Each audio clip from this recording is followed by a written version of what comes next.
Нагадаємо, що зараз ми очікуємо на початок міжнародного саміту «Підтримуй Україну» – «Support Ukraine». Ми перед цим зустрічали очільників міжнародних делегацій, і я коротко нагадаю, хто саме із лідерів міжнародних країн, міжнародних організацій, міжнародних делегацій, які прибули в нашу країну, очільників країн, будуть на цій події. Зустрів і відкриватиме цю подію президент України Володимир Зеленський, а також уже прибули на нашу подію, на наш саміт, президент Фінляндської республіки Олександр Стуб, президент Латвійської республіки Едгардс Рінкевичс, президент Литовської республіки Гітанас Наусєда, президент Європейської ради Антоніо Кошта, президентка Європейської комісії Урсула фон дер Ляєн, прем'єр-міністр Канади Джастін Трюдо, прем'єр-міністрка Королівства Данія Метте Фредеріксен, прем'єр-міністр Естонської республіки Крістен Міхал, прем'єр-міністрка Ісландії Крістун Фростадоттер. От зараз ми бачимо, як вони, лідери міжнародних країн, вибудовуються для такої family фото на згадки нашої події. Далі продовжу список міжнародних гостей, яких ви бачите зараз уже на цьому фото. Прем'єр-міністр Королівства Норвегії Йонас Стьоре, глава уряду Іспанії Педро Санчес, прем'єр-міністр Королівства Швеція Ульф Крістерсон, генеральний секретар ОБСЄ Ферідун Сенір Ліоглу, міністр із європейських справ Французької республіки Беджаман Хаддад.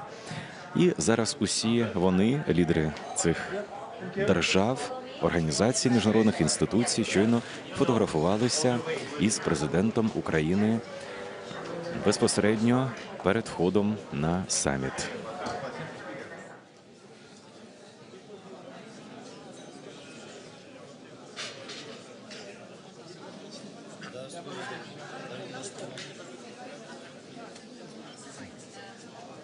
Шановні пані та панове, вітайте їх високоповажності. Президент України Володимир Зеленський, президент Фінляндської республіки Олександр Стуб, президент Латвійської республіки Едгардс Рінкевичс, президент Литовської республіки Гітанас Наусєда, президент Європейської ради Антоніо Кошта, президентка Європейської комісії Урсула фон дер Ляєн, прем'єр-міністр Канади Джастін Трюдо, прем'єр-міністрка Королівства Данія Метте Фредеріксен, прем'єр-міністр Естонської республіки Крістен Міхал, прем'єр-міністрка Ісландії Крістон Флорадоттер, прем'єр-міністр Королівства Норвегія Йонас Стьоре, глава уряду Іспанії Педро Санчес, прем'єр-міністр Королівства Швеція Ульф Крістерсон, генеральний секретар ОБСЄ Ферідун Сенір Ліоглу, міністр із європейських справ Французької республіки Беджаман Хаддад.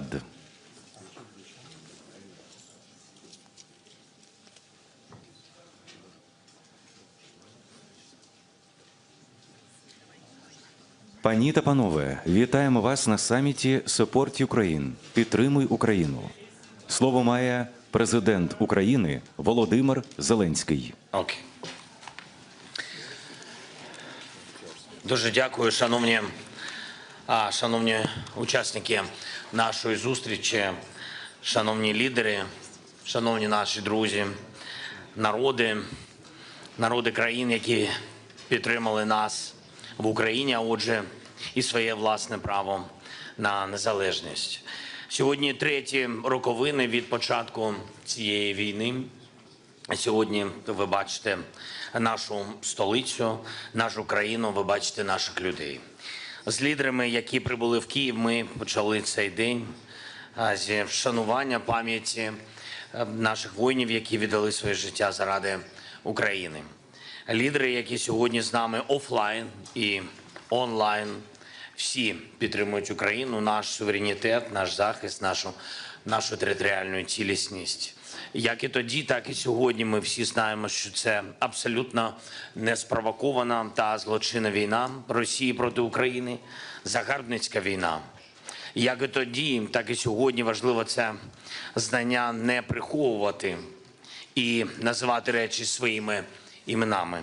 Будь-який дієвий спротив народу у війні засновується саме на усвідомленні правди. Правда, яка об'єднує людей в країні та усіх в світі, хто підтримує.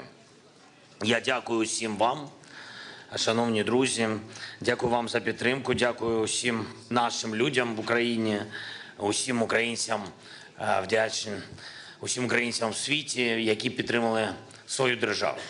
І дякую за те, що ми за 3 роки не втратили головного – єдності, не загубили правди, не зрадили своїй меті, надійному, тривалому миру для України, справедливому миру.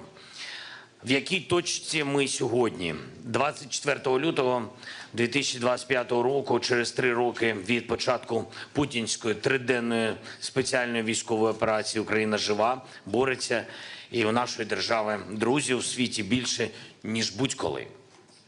Ніхто у світі не вірить російській брехні про нашу державу, наших людей. І навіть ті, хто, на жаль, став спільником Росії у війні, хто бреше разом з нею, усі вони розуміють, кого і в чому вони підтримують.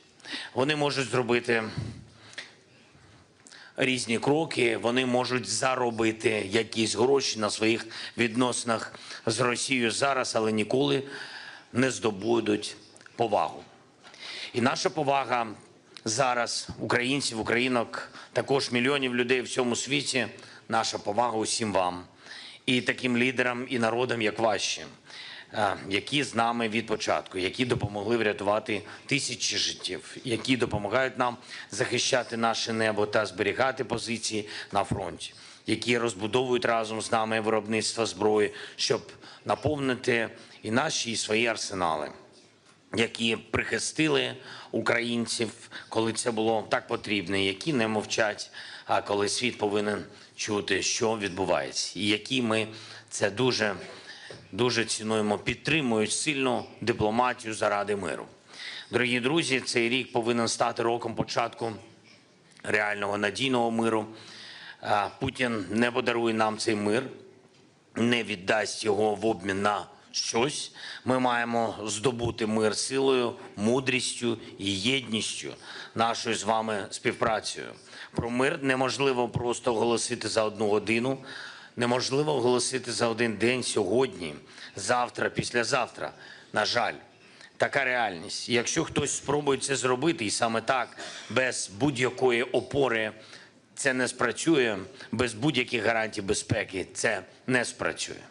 Надійний і тривалий мир – це значно більше, ніж тиша на фронті. Ми пам'ятаємо, що з 2014 року, саме з 2014-го, більше 25 разів Росія порушила режим припинення вогню. До речі, коли генерал Келох був в Україні, я передав йому і передав президенту Сполучених Штатів Америки документ з переліком всіх сізфаєрів, з конкретними датами, які Росія зламала. Тому мир може бути наслідком зваженої дипломатії та абсолютно чітких гарантій безпеки. Перше, війна триває проти України, і тому Україна має бути за столом перемовин. Разом з Європою. Стратегічною мішенью Росії є саме Європа, європейський спосіб життя, а отже її безпека та доля Європи не може визначатися без Європи. Україна, Європа разом з Америкою. Ми маємо бути за столом перемовин навпроти Росії, щоб необхідність миру не була знов заговорена обіцянками про нормалізацію, перезагрузку чи замирення. Друге, завершення війни має починатися з кроків, що відновлюють довіру до самої ситуації, бо довіри до Росії немає. І треба ситуація, в якій говорять про завершення війни. Реальна ситуація. І зараз таким кроком може стати звільнення полонених. Тисяч. Саме тисяч людей, які утримуються в Росії. І частина з них не тільки з 22-го року, а значно раніше, ще з 14-го року. Росія повинна відпустити українців. Україна готова до обміну всіх на всіх, і це справедливий варіант. Третє, Україна і багато хто у світі стверджує, що НАТО зараз є найбільш простим, дешевим, надійним способом гарантувати спокій та мир в Європі. І це дійсно так. Це вже готова і ефективна система гарантій безпеки, яка працює десятиліттями та яка не допустила розпалення війни навіть там, де є кордон між НАТО і Росією. А це довгий кордон. Ми маємо чесно говорити, Україна заслуговує не тільки на членство в ЄС, але й на гарантії безпеки, які дає НАТО. І якщо членство в НАТО для України, для наших людей і надалі залишиться закритим, у нас з вами не буде іншого вибору, ніж будувати НАТО в Україні. Тобто забезпечувати таке фінансування, такі контингенти, таке оборонне виробництво, які означатимуть гарантований мир. Чи зможемо ми зробити це самі? Ні. Ні, і я вдячний всім вам, і я вдячний всім нашим партнерам, хто готовий допомагати. Гарантії безпеки – це ключ до миру, і чим надійніше вони будуть, тим довше будуть зберігатися мир. Четверте, у нас вже 28 двосторонніх безпекових угод з партнерами, і майже з усіма, хто бере участь в сьогоднішній зустрічі. І це дуже чіткі зобов'язання, які роблять сильнішою Україну і ваші країни. Це оборонні, фінансові, політичні речі, які працюють передусім на нерозширення цієї війни. І нам потрібно збільшувати те, про що ми домовились з вами на двосторонній основі. Більше взаємодії, більше оборонного виробництва, більше фінансової стійкості, більш технологічні речі і те, що безпосередньо захищає життя людей, розвиваючи українську протиповітряну оборону. Ми створюємо основу нового європейського повітряного щита. Будь ласка, кожне зобов'язання щодо ППО, воно критично важливе. І на основі цього початкового фундаменту ми разом маємо створити дієву, достатньо для безпеки систему гарантій, для справедливого тривалого миру для України та всієї Європи. І п'яте, ми всі бачимо, яка турбулентність почалась в глобальній політиці. Але будь-які проблеми – це можливості. Збереження свободи в Європі прямо залежить від здатності нас, усієї Європи, стати щонайменше в безпеці незалежними. І ніколи Європа не може дозволити собі відставати в глобальній технологічній конкуренції. Зараз, на жаль, є моменти, фіксується таке відставання. І тільки у єдності, саме як об'єднаний континент, ми можемо це відставання виправити. Не хтось один саме для себе, а європейці разом для Європи, для всього світу. І всі партнери разом заради спільних завдань. 24 лютого не стало щасливим днем для Путіна, і саме тому, що ми всі об'єднались. Українці в своєму домі, європейці на своєму континенті, Америка об'єдналась з Європою. Сімка і всі у світі, хто відчув, яким несправедливим є вторгнення Росії. Зараз варто робити більше, ніж вчора, підтримувати одне одного більше, ніж будь-коли, щоб в цьому році можна було сказати, ми зробили все, що могли і мусили зробити, і ось мир є. Я хочу подякувати всім вам за підтримку, за те, що ми разом. Я пишаюся нашою з вами співпрацею, я дуже пишаюся нашою з вами дружбою. Дякую дуже. Слава Україні!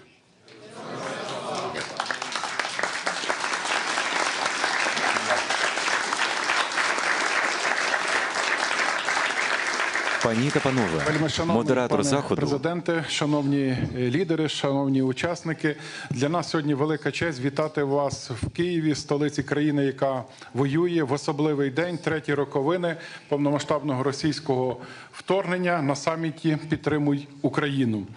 Російська агресія почалась понад 11 років тому, і цілі Росії залишаються незмінними. І ви були з нами від перших секунд повномасштабного вторгнення. Ми це дуже цінуємо і ніколи не забудемо. Наші рішення визначають, в якому світі житимуть наші діти. Українські воїни мужньо відстоюють наші спільні інтереси та цінності на полі бою. І ми вдячні нашим надійним союзникам. Ваша підтримка є фундаментально важливою для продовження цієї боротьби. Тепер хотів би надати слово нашим шановним гостям. І для мене велика честь запросити виступити його високоповажність пана Гітанаса Наусєду, президента Литовської Республіки. Литва є одним із трьох найближчих балтійських друзів, які об'єднались у боротьбі за свободу та безпеку від російського тероризму. Будь ласка, пане президенте. Дякую, пане Володимире. Друзі, третя річниця цієї кровавої війни не принесла якогось полегшення в Україні. І останні події, вони приносять лише занепокоєння, аніж чіткість. Втім, ми не маємо розчаровуватися. Це не конструктивний спосіб, як можна діяти у подібній ситуації. Саме тому я приїхав сьогодні сюди для того, щоб сказати, що ми маємо залишатися об'єднаними, підтримувати Україну ще більше, ніж раніше. Я впевнений і знаю, що всі ми сьогодні зібрали для того, щоб підтвердити нашу потужну рішучість дотримуватися принципів статуту Організації Об'єднаних Націй. Я хотів би викласти свої пропозиції для всіх лідерів країн, які підтримують Україну. По-перше, ми маємо невідкладно забезпечити підтримку України сучасним озброєнням відповідно до потреб, зокрема системами ППО та спроможностями нанести удари на велику дальність. Крім того, маємо переконатися, що немає жодних обмежень на застосування цієї зброї. Литва забезпечить додаткові системи ППО, як ми домовлялися. Далі ми повинні інвестувати у військову промисловість і військово-промисловий комплекс України, і ми маємо робити більше. Ми маємо забезпечувати спільне виробництво з Україною, адже технологічний потенціал України є надзвичайно великим, і це зможе надати додаткову можливість і військові спроможності, зокрема у сфері подальшого збільшення військового виробництва. Ми маємо розширити програми підготовки для Збройних сил України. Ми маємо посилити їх військову готовність, бойову ефективність та подальші інтеграції з силами НАТО. Ми маємо провести також ці навчання і на території України. Четверте, сьогодні разом з нашими північними та балтійськими друзями ми будемо надавати як військову техніку, так і навчання для підрозділів рівня бригада. П'яте, ми повинні забезпечити подальше забезпечення військових потреб України, і ми будемо надавати 0,25% ВВП на військову підтримку України. Ми зараз робимо ще більше.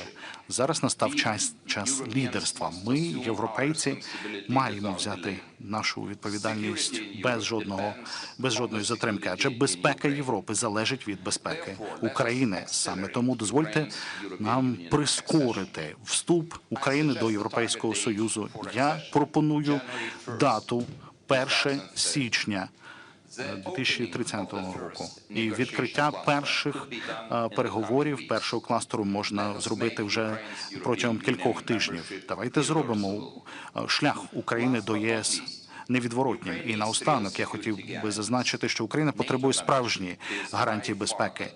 Членство в НАТО – це найкращий, найбільш ефективний і довгостроковий, і, я впевнений, найбільш дешевий варіант. цей варіант повинен залишатися на столі для того, щоб посилити переговорну позицію України. Дякую. Пане президенте, дуже дякуємо за ваш виступ. Тепер я запрошую до слова його високоповажність пана президента Анджея Дуду, президента Республіки Польща. Польща є незмінним партнером і оплотом, коли йдеться про підтримку української боротьби. Ми ніколи не забудемо принципову позицію Польщі у 2022 році і весь час після. Прошу. Пане президенте Володимире, ваші високоповажності, президенти, прем'єр-міністри, наші друзі з України, сьогоднішня подія має надзвичайно важливе значення, оскільки вона відбувається у вільному і гордому Києву. Путін хотів захопити Україну за 3 дні, але не зміг це зробити навіть за 3 роки і ніколи не зможе. Це справжня міра рішучості, віри у незалежність українського народу та свободу. Пані та панове, Польща буде продовжувати вести послідовну політику по відношенню до України. Польща допомагала Україні.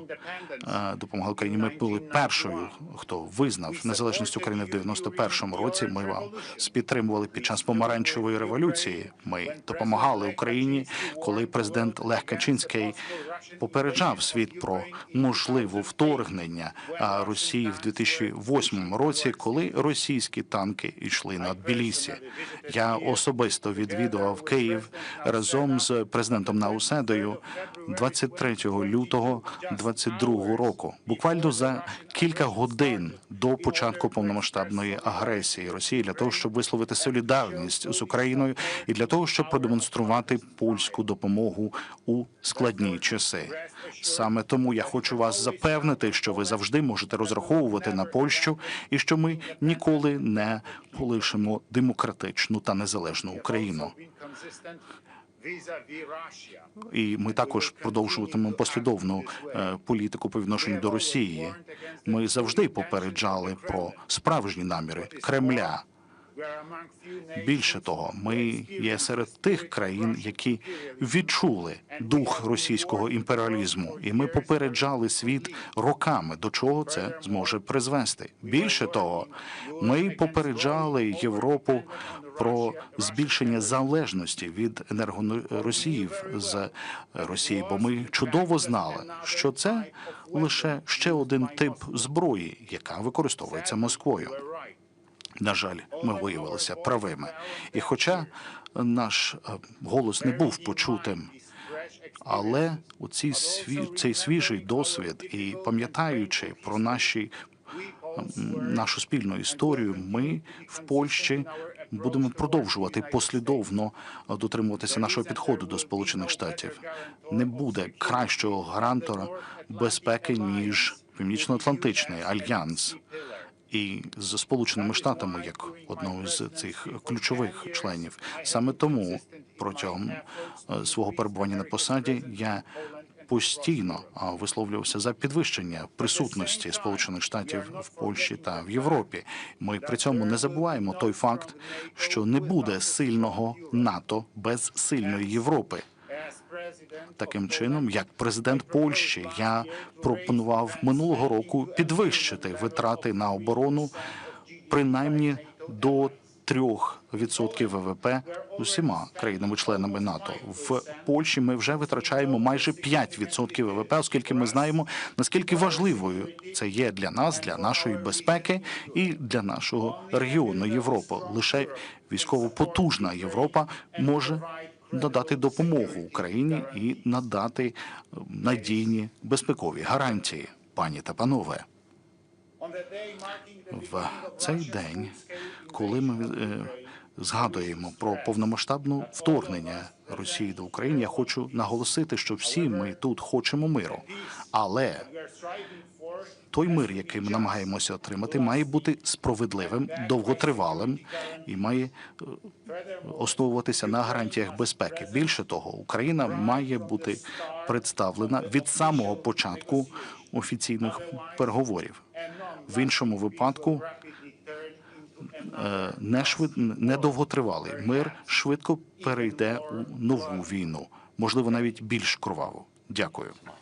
Дякую вам дуже, пане президенте. А зараз я радий запросити до виступу його високоповажність пана Франка Вальтера Штайнмаєра, федерального президента Федеративної Республіки Німеччина. Німеччина – незмінний лідер у реалізації найбільш важких завдань на підтримку України. Ми цінуємо це та розраховуємо на вашу подальшу роль лідера. Будь ласка.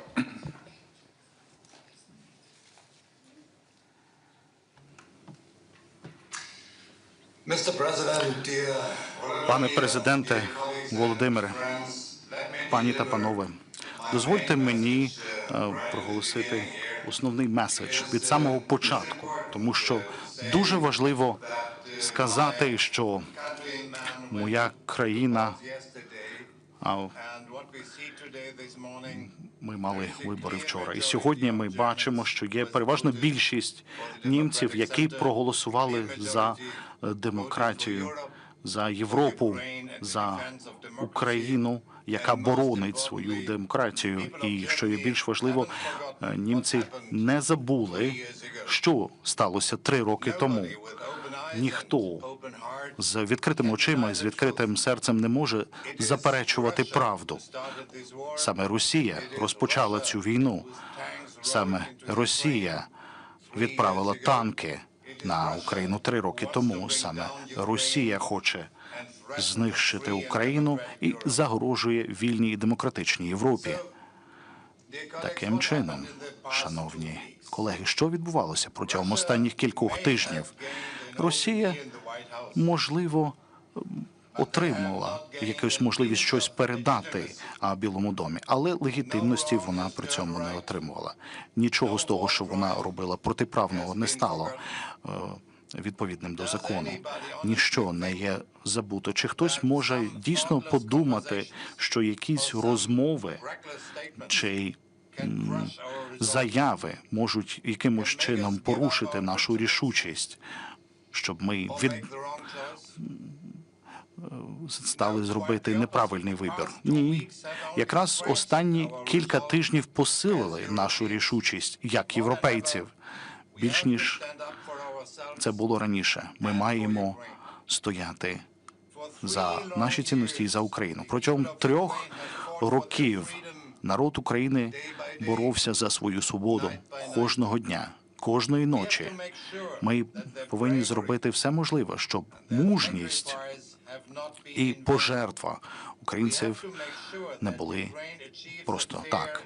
Ми повинні зробити все можливе для того, щоб Україна досягла справедливого та довготривалого миру. Хто б що не казав, немає сенсу проводити переговори без України. Ми маємо зробити все можливе, аби Україну не змушували ухвалити погану згоду.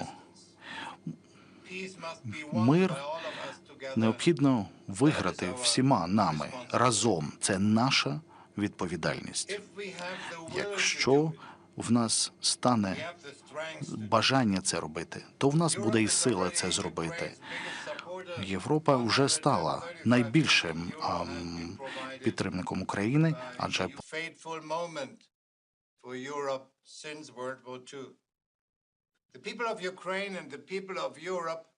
expect us to uphold Ukraine's freedom and the security of Europe. Germany must be a strong partner for Ukraine and a strong pillar in Europe throughout the coming weeks. The democratic leaders of Germany are aware of their great responsibility, and I will hold them to their words. You can count on Germany. Thank you so much. Дуже дякуємо. Маю приємність надати слово його високоповажності пану Едгарсу Ренкевичсу, президенту Латвійської Республіки. Ваша країна ставить дуже високу планку у хоробрості та силі у підтримці України та протистоянні російському імперіалізму. Прошу, пане президенте. Thank you very much, dear President Zelensky, dear Volodymyr, Excellencies, dear colleagues, friends. Exactly 3 years ago, as a foreign minister of Latvia, I was here in Kiev when Russia started its unprovoked, brutal invasion of Ukraine. And it was already clear then that Ukrainians will resist. I think that today we admire the brave Ukrainians for their fight. We stand with Ukraine, we support Ukraine, and I think that we all see that Ukraine has shown the world true resilience in its fight for the good and in its fight for its people. But it has also come at a great cost. People kidnapped and tortured, lives lost. Thousands of Ukrainian children have been abducted and are forced to live in Russia or occupied territories. And it is absolutely clear that it cannot be left in vain. Ukrainians deserve just peace. Ukraine must be at the negotiation table, not on the table. Europe must be at the table as well. As you said yesterday, dear Volodymyr, this is our table. And we must ensure that Ukraine is strong and independent. Russia is contained and deterred. Borders are not changed by force. Europe takes full responsibility for its security by investing in its own defense. Ukraine, Europe, and the United States work together to achieve durable peace. Europe is more powerful, as some critics may say, but what we need is a strong will. Today is a pivotal moment for the world and Europe. Europe must be brave like Ukraine and use Russian frozen assets for Ukraine. Europe must be brave to make fast decisions on budget deficit rules to finance security and defense. And Europe must be brave to mobilize our resources and ensure that Ukraine gets everything it needs on the battlefield and beyond. Latvia with Nordic Baltic countries have been among the strongest supporters of Ukraine, and we will remain so. As President Nausėda just said, the Nordic Baltic countries are pledging to support Ukraine by providing equipment and training for a scalable brigade-sized unit. My own country devotes 0.25% of GDP to Ukraine's military aid. We will continue to do that. Dear colleagues, to be strong like Ukraine, it is time to step up our efforts in defense and deterrence, boost defense industry. We need weapons now and not in 10 years, for both Ukraine and also for ourselves. Unfortunately, the age of hard power has re-emerged, and we need hard power. Europe must act now. Latvia has made the decision to invest 4% of GDP in defense, with the aim to reach 5% in the near future. And I think that the new norm for NATO and Europe is 3.5% of GDP. Ladies and gentlemen, we all want just and lasting peace for Ukraine. In order to achieve this goal, we need the United States, its commitment and goodwill. Equally, we need to step up European responsibility and effort. And we are at the opening of this process. Search for the best solution is not an easy one. And I believe that Ukraine, Europe, the United States can and should work to achieve this goal. We sometimes have disagreements, we sometimes have harsh rhetoric, but it is important that we all search for solutions. If we try hard, we definitely are going to succeed. Slava Ukraini! Дуже дякуємо, пане президенте. В Україні лунає повітряна тривога. Ми пам'ятаємо, що ми зараз живемо у час, військовий час, тому ще раз хотів це нагадати. І прошу взяти слово його високоповажність пана Петра Павла, президента Чеської Республіки. Чеська підтримка надзвичайно важлива. Ми цінуємо чеську артилерійську ініціативу, яка є успішною та інноваційним інструментом, який підтримує нашу боротьбу. Прошу, пане президенте. Thank you. Dear Volodymyr, dear colleagues, heads of states and governments, European Commission and European Council, it's great to see us all around the table, both physically and online, in support of Ukraine. For all of these 3 long years, when Russia is waging a full-scale war against Ukraine, I have no doubt that the ultimate goal of this aggression has always been to wipe Ukraine as we know it off the map. Yet the resilience of the Ukrainian people has proven to be unbreakable, and it deserves not only our admiration, but also our full respect. We all sincerely want a peace in Ukraine and for its people. but not a peace at any cost. A peace built on the humiliation of the victim, one that rewards Russia for its aggression, would not be a true peace. It would be a betrayal. We Czechs know all too well what such a betrayal feels like, having experienced it with the 1938 Munich Agreement. Any deal must be negotiated and accepted by Ukraine. It is obvious that every negotiation must begin with a clear recognition who is the aggressor and who is the victim. No room for ambiguity here. Volodymyr, you were democratically elected by the Ukrainian people, and your legitimacy remains unquestionable.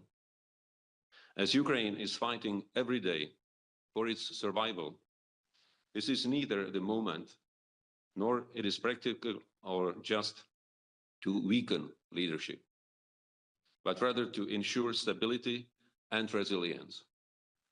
And you, Volodymyr, are a symbol of this resilience. It is our collective duty to help Ukraine resist and prevail in this war. Without peace in Ukraine, there can be no lasting peace in Europe. We need to get ourselves together and to act now. Deterring Russia is the only way forward.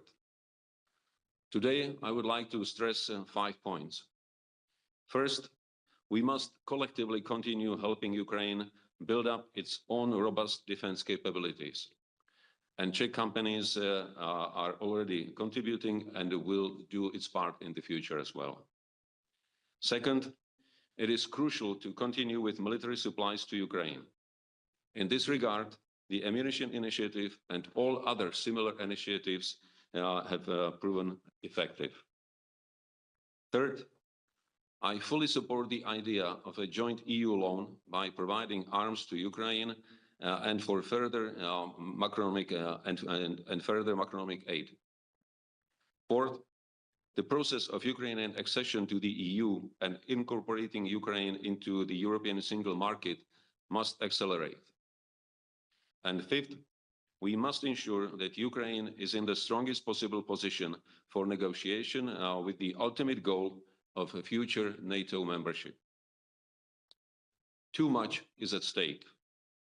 Either we allow our sovereignty to erode piece by piece and fade into irrelevance, or we manage to step up and never to be sidelined again. Dear colleagues, I'm confident that Europe is stronger and more capable than we often realize. Dear Volodymyr, let me reaffirm that Czechia will continue supporting your country by all necessary means. We will stand with Ukraine. Slava Ukraine. Дуже дякую.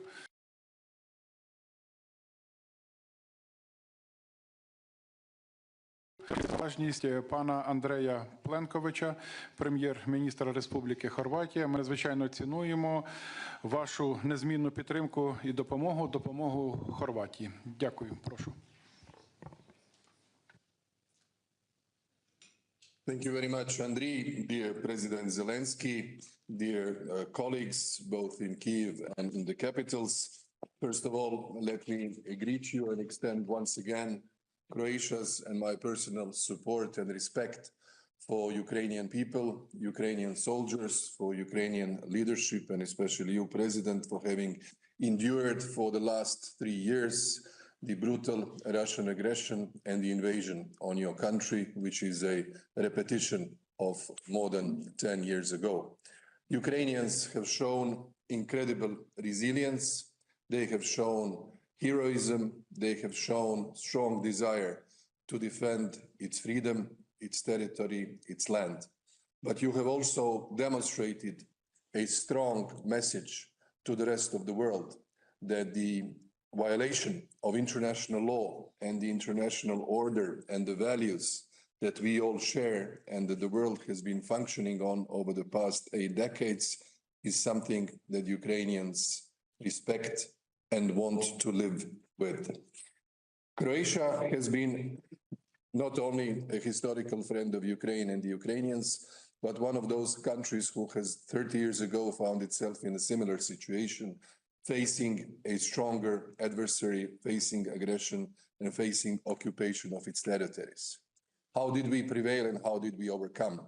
It took us time to gain strength and to reach the balance of power, and even to use the potential of, at the time, Croatian military and Croatian police to regain back our territories. The other part of occupied territories we reintegrated peacefully with the help of the United Nations mission in Croatia, the only 100% successful mission of this kind, reintegrating the territory and ensuring Croatia's territorial integrity. The lessons of Croatia can be very helpful and useful for Ukraine. And that's why I would like to say a few points today. Only strong Ukraine, economically, financially, and militarily, with our joint support and delivery of more military assistance, will be able to guarantee its freedom and to guarantee the security of its people. Second point is that the peace efforts which are currently on the table should be leading to a just, comprehensive peace that will not violate the principles of international law, and that is your sovereignty and your territorial integrity. Peace should not be seen in the wider political and mediatic space as an opportunity to comment that it was a forced capitulation of Ukraine. Peace should not be seen as an opportunity to leave the political space to Russia to claim victory. Peace should not be seen as an opportunity to say that the Western allies and partners and friends of Ukraine have been led into the position that would be contrary to everything that we have been standing for over the past 3 years. Peace should be stopping the killing, but should immediately include the plan of the reintegration of your occupied territories. That is the just way to continue. That should be the way where the European Union should voice and articulate its strong stance. Slava Ukraini, and thank you for being with you today, and thank you for Ukrainians for showing us the strength and the thrive for freedom. Дякуємо, шановний пане прем'єр-міністре. Мені зараз дуже приємно запросити до слова його високоповажність пана Олександра Стуба, президента Фінляндської Республіки. Підтримка Фінляндії є дуже цілеспрямованою та ефективною. Дякуємо вашій країні за послідовну і непохитну позицію. Ви добре знаєте, що означає жити поруч з Росією. Будь ласка. Thank you very much. Vladimir, given that I'm sitting here next to you, this is more of a personal address than anything else. You see, I think we in Finland understand exactly what you're going through. We have 1,340 kilometers of border with Russia. In November 1939, Russia attacked us, completely unprovoked.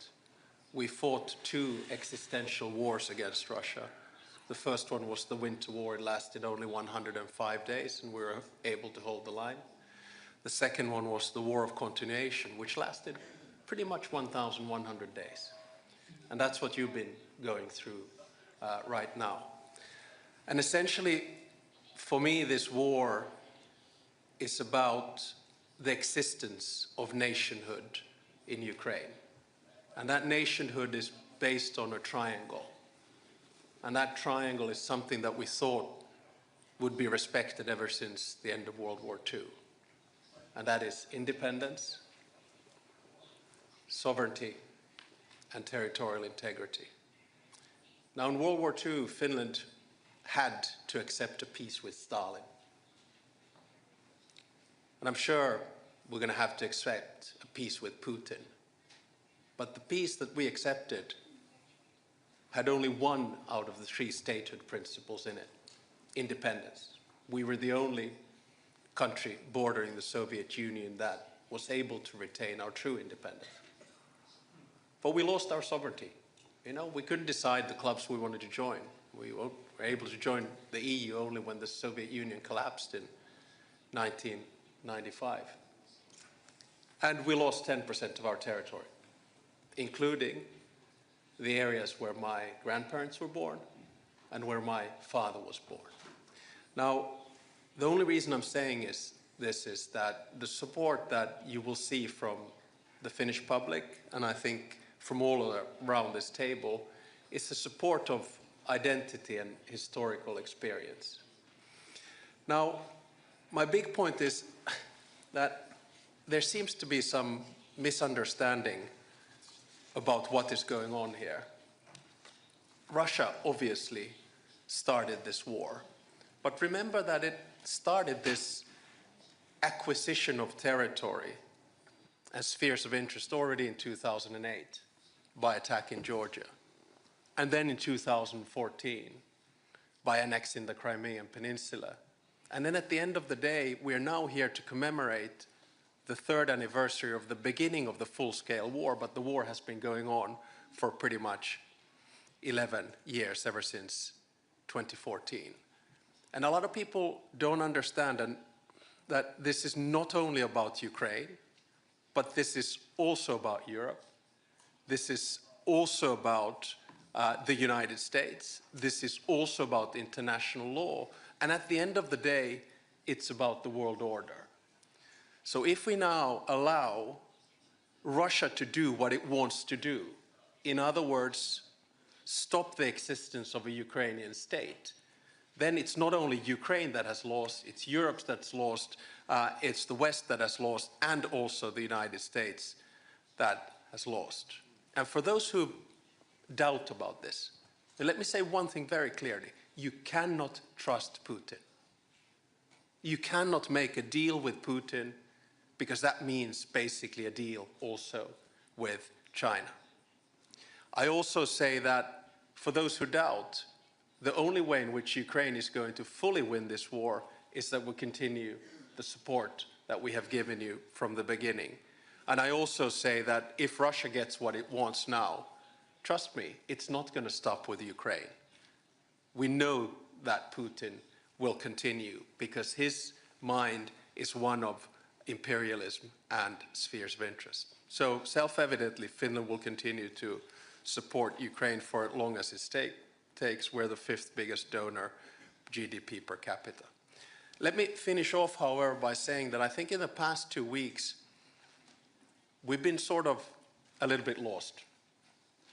A new American administration has come in, and we have heard conflicting messages. I believe that we need to take the initiative back. And by that I mean to say that there needs to be something concrete on the proposal, on the table. So let me propose today something that I've spoken with you about and with many around the table. It's not a peace plan, but it's a sketch of a process. And that process, in my mind, goes very simply in 3 phases. The first phase is before the actual ceasefire. This is the phase when we put maximum pressure on Russia, including sanctions, including using the frozen assets, and of course, including continuing the military support for Ukraine. This is also the time when I think European leaders need seriously talk about security arrangements. And of course, the lead comes from Ukraine. You have the biggest land force and most experienced land force in Europe. But there needs to be support from Europe, and the backstop needs to come from the United States. All of this needs to be settled before a ceasefire is brokered, whether that's Easter or whenever, we don't know. The second phase is the ceasefire phase. And the ceasefire basically means that there's a contact line, probably monitoring thereof, but it also means that 2 things are put into place. First is a negotiation on the actual agenda and modalities of the peace process, because there is no peace process, there is no agenda, there are no modalities. And the second one is, of course, confidence-building measures, which were mentioned here a little bit earlier, exchange of prisoners, returning the kidnapped children, etc., etc. This is the second phase. Then only begins the third phase, and we're far, far, far from it. And that is the actual peace process. That's when there is conversation about territory. That's when there is conversation about reconstruction. And that's when there is conversation about unraveling the sanctions. Having said all of that, very conditional, by the way, having said all of that, I think we need to make clear to the Russians and everyone else that there are a few things that are completely off the table in these negotiations. One is EU membership. It is not Russia who decides on EU membership. It is the European Union who does that. Two is NATO. It is not Russia that decides on NATO membership. It is the alliance itself. Three is Ukrainian defense. It is not Russia that decides on what Ukraine has by its border, when, where, and how. And four, European security arrangements or order. It's not Russia that decides on that. We already have a European security order and should stick to it.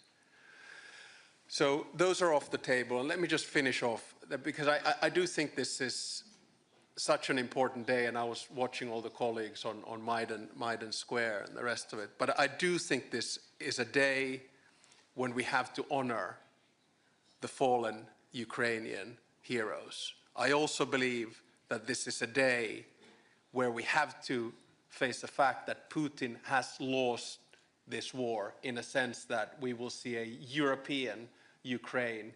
We will see eventually Ukraine in NATO. We've seen a unified European Union and hopefully a stronger transatlantic alliance in the long run. And on a day like this, I think it's time to pave the way for a plan for Ukrainian victory. Slava Ukraini.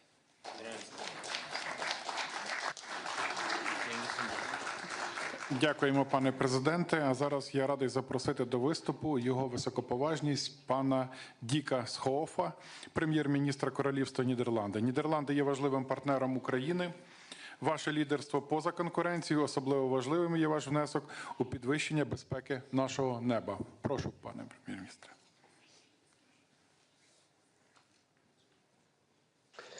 Thank you. Mr. President, dear Vladimir, colleagues, ladies and gentlemen. One of my first international trips after I became Prime Minister of the Netherlands last summer was to Zaporizhia, was to Ukraine. It was an experience I will never forget. I spoke to veterans, I visited an underground school, and I saw with my own eyes the devastating impact of war. But what struck me above all was the bravery and the resilience of the Ukraine armed forces and the Ukrainian people. For 3 years now, you have resisted the most brutal and fierce attacks by the Russian aggressor. Fighting for freedom, fighting for independence, fighting for the right to shape your own future. The government and people of the Netherlands admire you greatly for that. The purpose of that first visit was very clear: to reaffirm that the Netherlands stands with Ukraine and that we will continue to do so. But today, I can only repeat that message, also on behalf of His Majesty the King. Ukraine can count on our unwavering military, financial, and political support, now and after the war, when justice must be done and Ukraine must recover. So it's good to see so many of you today. It shows that support for Ukraine remains strong and widespread. Today marks the start of the 4th year of the terrible war. Let us hope that it also marks the beginning of the end. In the past few turbulent weeks, we have been face to face with history. None of us can predict what will happen over the next few weeks and months. But whatever that may be, for the Netherlands, there can only be one outcome. And that is a just and lasting peace, both for Ukraine and for Europe. That means a peace that not only ends hostilities here and now, but also guarantees a safe future. That's why it's so important that Ukraine remains strong on the battlefield. Because we need peace through strength and not the enduring threat of war through weakness. And furthermore, it's crucial that your voice and our voices are heard in the negotiation process. Nothing about Ukraine without Ukraine. Nothing about Europe without Europe. Thank you, Vladimir, for inviting us to this summit. Thank you all for attending and showing your support. Let's keep working together towards the best possible outcome. Thank you. And Slava Ukraine.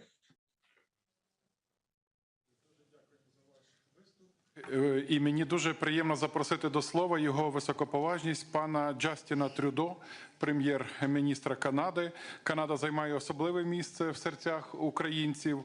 Позиція Канади в групі G7 з початку повномасштабного вторгнення і, зокрема, у 2025 році під час канадського головування має важливе значення для успіху нашої боротьби. Прошу, пане прем'єр-міністре.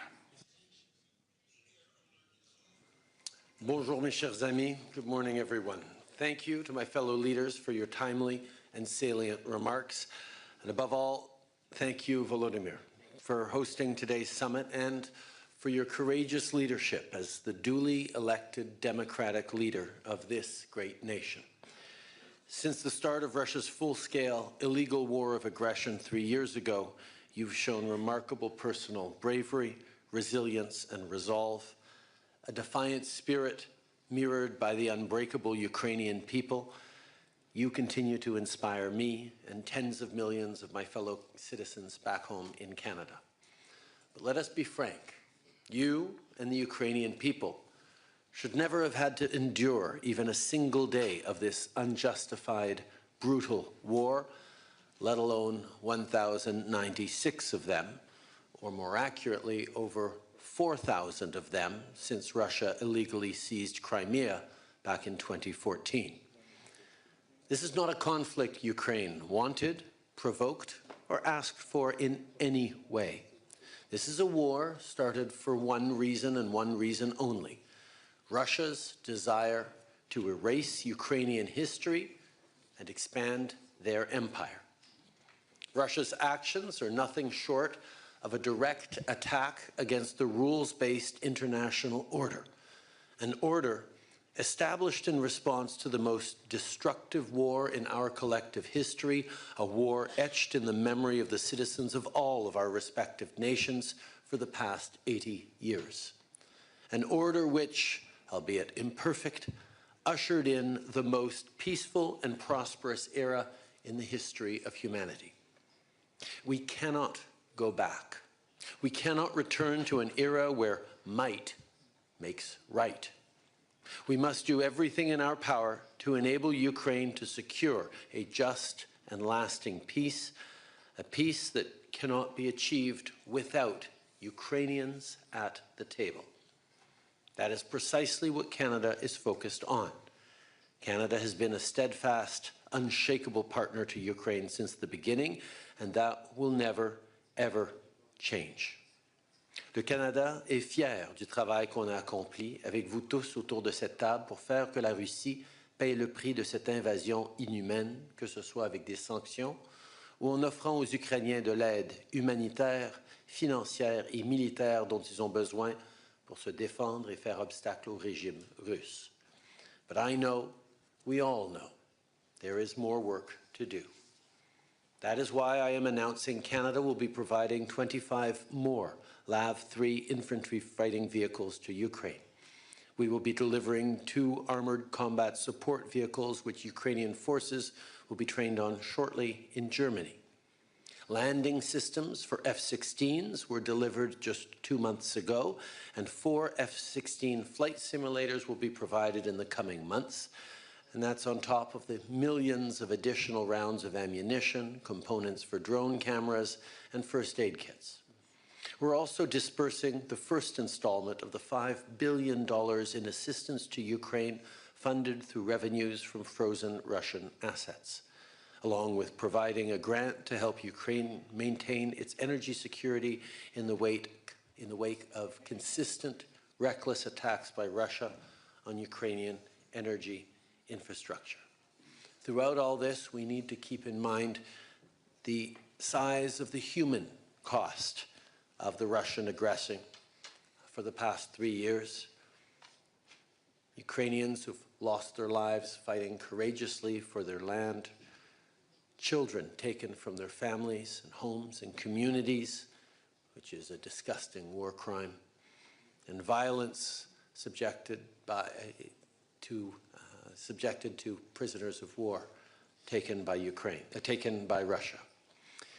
Implementing the Montreal Pledge to address the human costs of the war, a declaration made at the conference we co-hosted there last autumn with Norway and Ukraine, is more urgent than ever.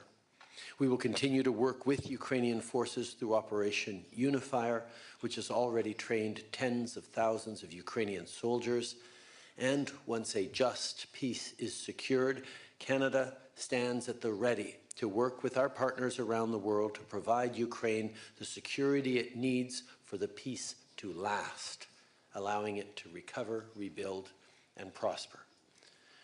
Regardless of the great distance separating our two countries, Canada knows this is a war that we cannot afford to ignore. I know the stakes.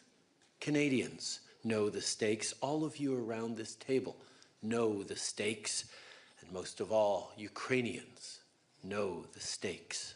This is a war of aggression on Ukraine's people, culture, identity, and very existence.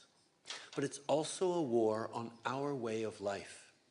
It's a war on democracy, on the rule of law, on self-determination, a war on justice, and a war on truth. At this critical moment, I think of the words of the great Ukrainian poet, Taras Shevchenko, whose works have been echoed by millions of Ukrainians as a source of inspiration. You must fight on, you will triumph. God is helping, leading. At your back are justice, glory, and sacred freedom. That excerpt was proudly recited in Independence Square by Serhiy Nihoyan, the first martyr of the Revolution of Dignity, shortly before he was killed. And 11 years later, it continues to ring true. Ukrainians will triumph because Ukrainians are fighting for what is right. But they cannot and should not do it alone. It's up to all of us in this room and around the world to meet this moment as well. And we can't wait. The moment to stop this war of aggression, the moment to defend democracy, the moment to stand for our shared values is now. So let us seize it. Merci beaucoup, mes amis. Slava Ukraini. Дякуємо, шановний пане прем'єр-міністре. А зараз я хотів би передати слово його високоповажності пану Реджепу Таїпу Ердогану, президенту Турецької Республіки. Туреччина залишається непохитним і впливовим прихильником українського суверенітету, територіальної цілісності. Ми це надзвичайно цінуємо. Değerli dostum, Sayın Zelensky, kıymetli Ukraynalılar, sevgili Kırım Türk'ü soydaşlarımız, saygıdeğer katılımcılar, sizlere en kalbi duygularımla, saygıyla selamlıyorum. Video mesaj yoluyla da olsa sizlere hitap etmekten memnuniyet duyuyorum. Savaşın 3. yılını doldurduğumuz bu acı günde ülke ve millet olarak dost Ukrayna halkının yanında olduğumuzu öncelikle ifade etmek istiyorum. Geçtiğimiz 3 sene zarfında topraklarını savunurken hayatlarını kaybeden Ukraynalılar için taziye dileklerimi iletiyor, yakınlarına başsağlığı diliyorum. Türkiye 2014 yılında Kırım'ın ilhakından bu yana uluslararası hukukun temel ilkeleri doğrultusunda Ukrayna'nın haklı davasına gereken desteği vermiştir. Bundan 3 sene önce çatışmalar başladığında savaşa karşı olduğumuzu nasıl ilan ettiysek, bugün de savaşın müzakereler vasıtasıyla sonlandırılması için her türlü gayreti göstermeye kararlıyız. Bunu yaparken Ukrayna'nın toprak bütünlüğü, egemenliği ve bağımsızlığına olan güçlü desteğimizi sürdürüyoruz. Savaş 4. yılına girerken diplomasiyi, diyaloğu ve müzakereleri temel alan yaklaşımların ivme kazandığını görmekteyiz. Bu sürecin çatışmaların sonlandırılmasının ve kalıcı barışın tesisinin başlangıcı olmasını umut ediyoruz. En başından beri savunduğumuz üzere adil ve kalıcı barışa giden yol ancak ve ancak savaşın her iki tarafının da eşit ve hakkaniyetli bir şekilde temsil edildiği bir denklemle açılabilir. Sayın Zelensky ile geçtiğimiz hafta Ankara'da Türkiye'nin bu önemli kavşakta sağlayabileceği katkıları ve müzakerelere ev sahipliği yapma istediğini de ele aldık. Şunu tüm samimiyetimle ifade etmek isterim. Gelecek sene savaşın değil, barışın yıl dönümünü idrak etmek için hepimize önemli sorumluluklar düşüyor. Türkiye olarak adil ve kalıcı barışın tesisi için tüm gücümüzle çalışmaya devam edeceğiz. Bu düşüncelerle 2025'in barışın inşa edileceği bir yıl olmasını canı gönülden temenni ediyorum. Birkaç gün sonra kavuşacağımız Ramazan-ı Şerif'in tüm insanlığa barış, huzur ve esenlik getirmesini Rabbimden niyaz ediyorum. Hepinize saygı ve selamlarımı gönderiyorum. Kalın sağlıcakla. Дякуємо. І зараз я радий запросити до виступу її високоповажність пані Карін Келлер-Зутер, президента Швейцарської конфедерації. Швейцарія відіграла важливу роль у просуванні глобального бачення всеохоплюючого, справедливого та сталого миру для України та Європи. Будь ласка.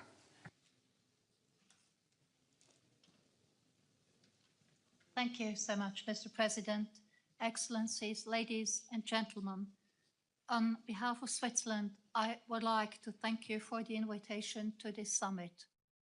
Let me start by expressing my heartfelt vicinity to the Ukrainian people who have endured another terrible year of suffering and war.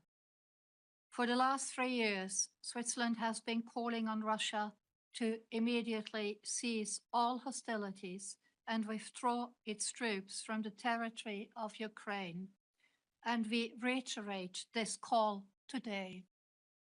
With the Ukraine Peace Summit last year in Switzerland, the goal was to lay the groundwork for peace talks and revitalize existing peace efforts. We remain steadfast in our support towards a just and lasting peace. It is clear to us that a durable solution can't be achieved without Ukraine. This war has global long-term effects. Therefore, we remain committed to working closely with our partners in Europe and beyond for a peaceful future for Ukraine and the entire continent. Ukraine has become one of the most heavily mined countries. This is not only a threat to lives, but also to food security in Ukraine and in the world. Last year, Switzerland hosted the Ukraine Mine Action Conference. More than 40 countries signed the Lausanne Call for Action, committing to concrete actions towards humanitarian demining in Ukraine. Switzerland also stands with Ukraine by providing humanitarian aid and supporting reconstruction. 2 weeks ago, the Swiss Federal Council approved a country program of 1.5 billion euro for Ukraine's recovery and reconstruction over the next 4 years. Switzerland has welcomed Ukrainian refugees, providing them with protection and support. Excellencies, in 2026, Switzerland will chair the OSCE. We will continue to work with all of you to contribute to peace and security in Europe. On this day, our thoughts are with all those who have suffered and continue to endure hardship due to this war. Let me reaffirm Switzerland's commitment to supporting Ukraine's recovery and reconstruction efforts and to working towards a future of peace, stability, and justice. Thank you. Дуже дякуємо. А зараз я маю особливу приємність передати слово його високоповажності пану Антоніо Кошті, президенту Європейської ради. Дуже дякуємо вам за ваше особисте лідерство і непохитну підтримку. Thank you, dear Volodymyr, people of Ukraine, dear colleagues, excellencies. 3 years ago, Russia launched a full-scale invasion in Ukraine, a Russian war of aggression that was unprovoked, unjustified, and illegal, a war that violates Ukraine's sovereignty, its territorial integrity, its international recognized borders, and the fundamental principles of international law enshrined in the United Nations Charter. My thoughts are with all Ukrainians, with all those who have lost a family member and friend, with those who are wounded. The suffering Russia has inflicted in Ukraine is cruel and unjustifiable. The presence of all of us here today is a demonstration of our solidarity with people of Ukraine and with you, President Zelensky. We were here with you from day one. We stand and we will stand with you side by side, shoulder to shoulder, in the war, in future peace negotiations, in the reconstruction, and as a member state of the European Union. We all want this war to end and the suffering and destruction to stop. This is why this moment is so important. Russia is a threat to the international rules-based order. Putin wants to divide us, and we show here today that our support is strong, united, and unchanged. There will be no credible and successful negotiation, no lasting peace without Ukraine and without the European Union. Only Ukraine can decide when the conditions are met to start a peace negotiation. Peace cannot be a simple ceasefire. It needs to be a durable agreement. Peace should not reward the aggression. We need to learn the message from the past, from the Budapest and Minsk agreements. Only concrete and strong security guarantees will ensure a comprehensive, just and lasting peace in Ukraine and in Europe as a whole. The European Union is ready to do whatever it takes for its security and to continue to support Ukraine. That is why I'm convening a special European Council next week on the 6th of March on supporting Ukraine and strengthening Europe's defense. Working very close with the European Commission and with Ursula, we are ready to effectively deliver on our defense capabilities and to significantly invest on it. We are ready to increase our financial and military support to Ukraine. And we are ready to build Ukraine's future within the European Union. Ukraine, you can count on us, and Slavia Ukrainia. Дуже дякуємо. Сьогодні ми маємо честь слухати не лише промови і виступи світових лідерів, а також матимемо честь почути і наших мужніх воїнів з передової.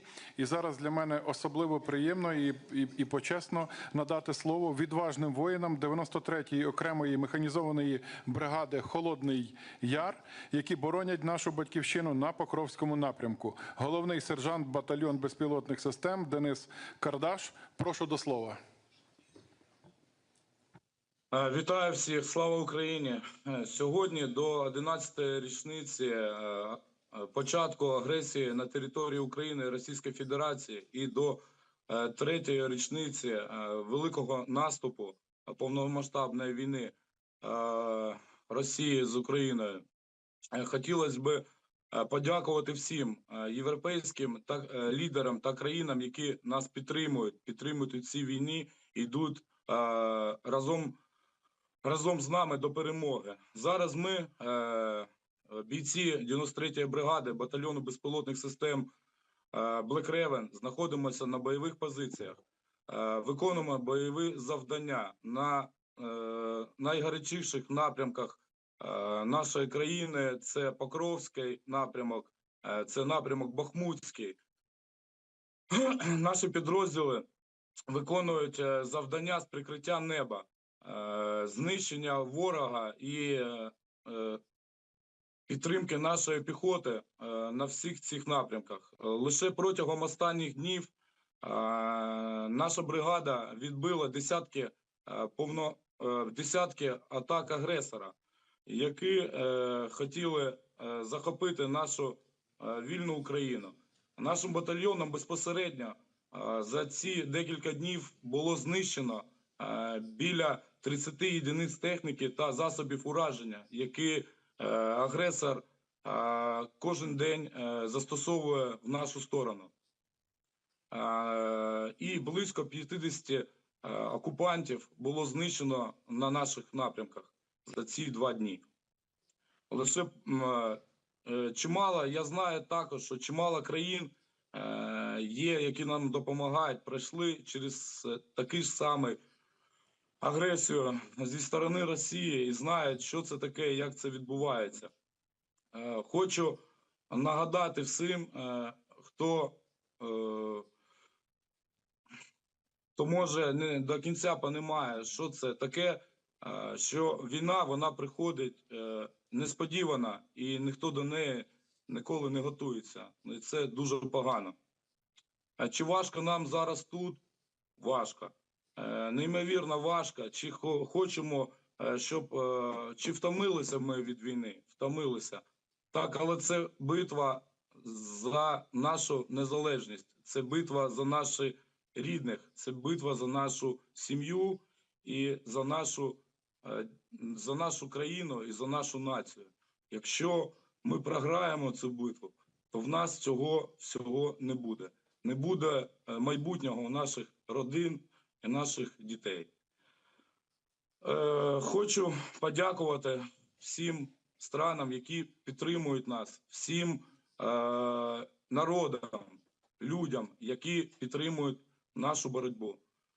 Хочу подякувати всім волонтерам.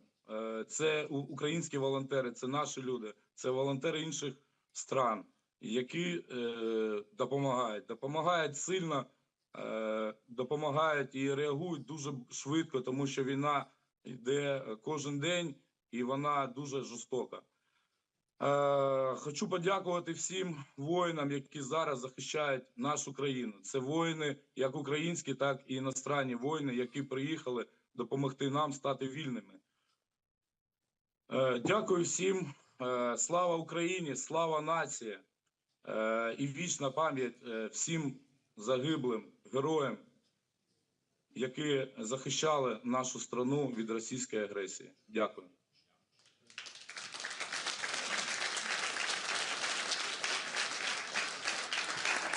Дякуємо нашим мужнім воїнам за героїзм.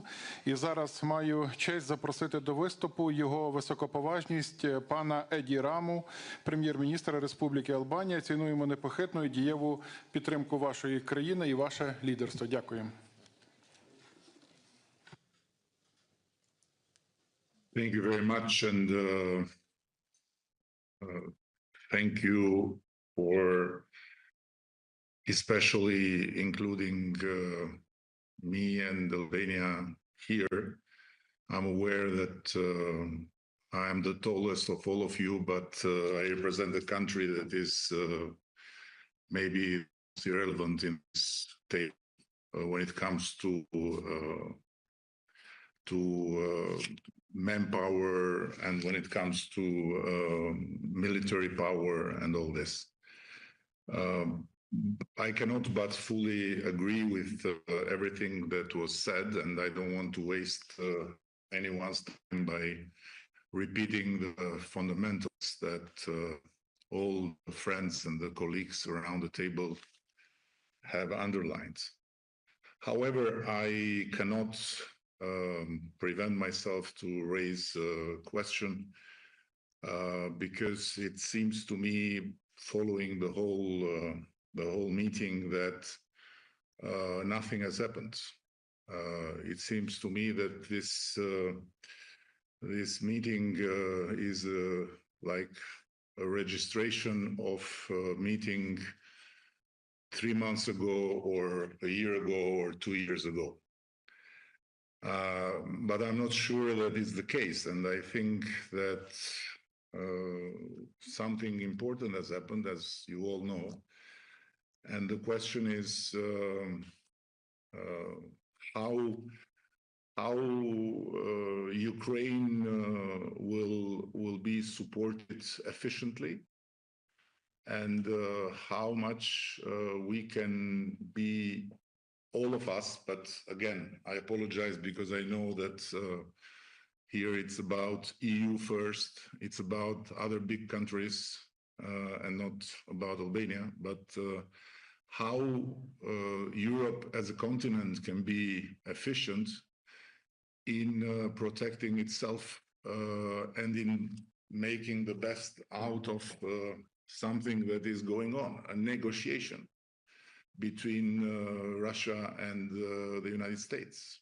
And I'm not sure that just talking about increasing military support and increasing military spending, we get the whole point. But this is my humble opinion. Maybe I'm wrong. And what I just shared yesterday with Volodymyr in our conversation, I want to share with you that, in my understanding, Europe as a continent need to have a long trench of diplomacy, including Great Britain, of course, Turkey, European Union, by no doubt, and have a position. Have a position, because I'm afraid that it will be unsustainable with the public opinions, especially in the western side of the continent, to continue and just say what we are saying here, but in the meantime, looking US and Russia striking a deal, and Ukraine being cut out or being imposed something that may be totally unjust. So we have been for a long time in the American autopilot. Now the autopilot seemingly is off. Nobody knows for how long. And I believe that it's time to have a deeper reflection than just what we will do in terms of military support or military spending. Because it for sure is very necessary, but might not be enough. And so with all this being said, I repeat, no doubt that we are fully behind Ukraine, no doubt that we are fully behind any decision the grown-ups in this space will make. But some doubts about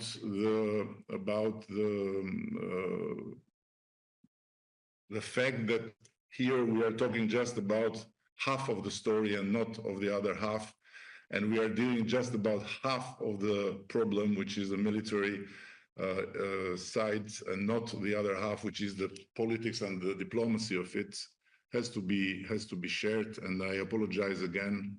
I'm very much aware that the relevance of my country is not as big as to change anything, but just some food for thought, because I'm afraid that if this thing will go on like this, sooner more than later, especially the Western countries will have to face public opinions that may bring things to a total collapse of the democratic forces. Thank you. Дуже дякуємо. І зараз я радий запросити до виступу його високоповажність пана Сігеру Ісібу, прем'єр-міністра Японії. Японія – друг і союзник. Японія дуже добре розуміє, що Росія насправді ніколи не закінчує своєї війни. 2025 рік – це час, коли ми визнаємо, що безпека європейського та індотихоокеанського регіонів нероздільні і діємо відповідно. Прошу, пане прем'єр-міністре.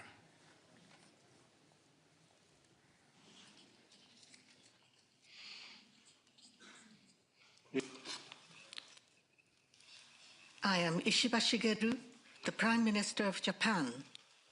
Today marks 3 years since the start of Russia's aggression against Ukraine. We strongly condemn the ongoing Russian attacks and once again express our admiration for the courage and resilience of the Ukrainian people who are standing up against the aggression. Furthermore, it is very meaningful that discussions on supporting Ukraine are being held at today's meeting, and I would like to pay my utmost respect for Ukraine's initiative in hosting this meeting. Russia's aggression against Ukraine is an outrageous act that shakes the very foundation of the international order. Such unilateral attempts to change the status quo by force must not be tolerated anywhere in the world. With this in mind, Japan has strongly provided support to Ukraine and has imposed sanctions on Russia since the beginning of the aggression. Currently, various diplomatic efforts are ongoing to achieve peace. We hope that these efforts will lead to an end to the prolonged combat and help achieve a breakthrough in this difficult situation. That is my fervent expectation. Having said so, in considering how to end this aggression, the party in question, Ukraine must engage, and a just and lasting peace should materialize as soon as possible. Toward this end, we must unite and work together. Our stance of supporting Ukraine will remain steadfast. Japan continues to work with Ukraine to restore peace to the beautiful land of Ukraine. Thank you. Дуже дякуємо. А зараз я з особливою приємністю запрошую до слова її пані Урсулу фон дер Ляйн, її високоповажність, президентку Європейської комісії. Дякуємо за ваше особисте лідерство, за ваші одні з перших візитів в Україну і за демонстрацію справжньої підтримки і нашим людям, і нашій країні. Дякуємо. Thank you very much, dear Volodymyr, fellow leaders, people of Ukraine. The 24th of February 2022 is a day that will live forever in infamy. And today we join you in commemoration of the fallen hero of Ukraine and those who are still fighting at the front line, as we have just heard. A peaceful nation was invaded with no reason except Putin's imperial obsession. But we believe in a free and a sovereign Ukraine on the path towards the European Union, and we join you in shaping this future together. The war in Ukraine remains the most central and consequential crisis for Europe's future. Putin is trying harder than ever to win the war on the ground. His goal remains Ukraine's capitulation, and we know what could happen next, because it has already happened before. It is not only the destiny of Ukraine that is at stake, it is Europe's destiny that is at stake. So our first priority remains to empower Ukraine's resistance. And so far, the European Union and the member states have supported Ukraine to the tune of 135 billion euros. That is more than anybody else. Thanks to our Ukraine facility and the G7 loan, we have closed Ukraine's budgetary gap for the entire year of 2025. Now, in parallel, we must speed up the immediate delivery of weapons and ammunition, and this will be at the heart of our work in the coming weeks. Today, I'm here with the whole College of Commissioners of the European Commission to mark our wholeheartedly support for Ukraine. A free and sovereign Ukraine is not only in the European interest, but it is in the interest of the whole world, because the autocrats around the world are watching very carefully whether there's any impunity if you violate international borders or invade your neighbor, or if there is true deterrence.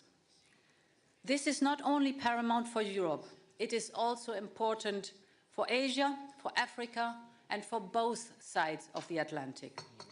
An investment in Ukraine's sovereignty is an investment in the prevention of future wars. And there is more in for Europe and the world. Ukraine has a highly innovative and thriving defense industry. This should never fuel the arsenals of an aggressive power, but it should strengthen the resilience of a European Union with Ukraine as its member that is taking on more responsibility for its own security. Ukraine has a lively startup scene with a lot of experience in the rising sectors like artificial intelligence and drones. The can-do attitude and the entrepreneurial spirit of young and dynamic Ukrainian companies can provide important impulses to Europe's competitiveness. Dear Volodymyr, Europe is here to strengthen Ukraine in this critical moment. I can announce that a new 3.5 billion euro payment for Ukraine will arrive already in March. Second, as President Costa just has announced, there will be a special European Council, and I will present at this special European Council a comprehensive plan for defense investment, for scaling up our European arms production and defense capabilities, but also for investment in Ukraine's defense industry, scaling up your arms production, your defense capabilities. So this will be a plan for the European Union and for Ukraine. And then there's a third point I want to speak about. That is energy. For 3 years, Russia has sought to plunge Ukraine into darkness by relentlessly targeting the energy infrastructure. Therefore, the Commission has prepared an ambitious package on energy security. The aim is to ensure a resilient, a secure, competitive energy system for Ukraine. Together, we have managed during this winter already to provide 1.8 gigawatt.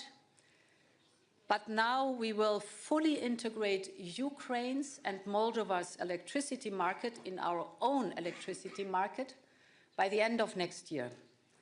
And we will seize the full potential of Ukraine's vast gas storages, of which 80% are located closer to the EU member states. And this will generate income for Ukraine. And we will accelerate investment in Ukraine's renewable energy. All these efforts will result in greater energy security for both the European Union and Ukraine. Finally, no one wants more peace than the Ukrainian people. But they want a just and a lasting peace. And this only comes through strength. And this is why we strengthen your economy. This is why we increase the resilience of your energy sector. This is why we will continue training and equipping your troops. Think of the importance of artillery ammunition, for example. This is why we have to provide security guarantees backed by the United States. This is why today we are adopting the 16th package of sanctions. We will increase punitive sanctions against Russia until they demonstrate true willingness to achieve a lasting peace agreement. We stand by Ukraine for as long as it takes. I cannot wait for the moment, after having listened also to your soldier at the front line, till we start to reconstruct Ukraine again, Ukraine as a member of the European Union. Slava Ukraini. Thank you so much. Дуже дякуємо. А зараз маю честь надати слово її високоповажності пані Роберті Мецолі, президентці Європейського парламенту. Роль Європейського парламенту надзвичайно важлива і відіграє важливу роль у боротьбі з російською агресією. Thank you very much, dear Volodymyr, dear colleagues, dear friends. We were with Ukraine on that day, 3 years ago. We are with Ukraine today, and we will be with you tomorrow. What matters now, however, is not just what we say. It is what we do. The coming days and weeks will shape our future, not through words, but through the actions we take right here in Europe. Peace without liberty is not peace. Europe knows this. We will always seek peace, but it must be just, it must be real, and it must be dignified. And it must be based on the principle of nothing about Ukraine without Ukraine. Because the concept of might is right will not define the new world order. It cannot. For 3 years, Europe has stood with you, and let me be clear, we will not waver. I will never forget those moments in Kiev at the start of the invasion when the world saw you all stand up. The European Parliament has been united from day one. And together with President von der Leyen and President Costa, we will speak with one voice, because we understand that together we are strongest. But now we must do more.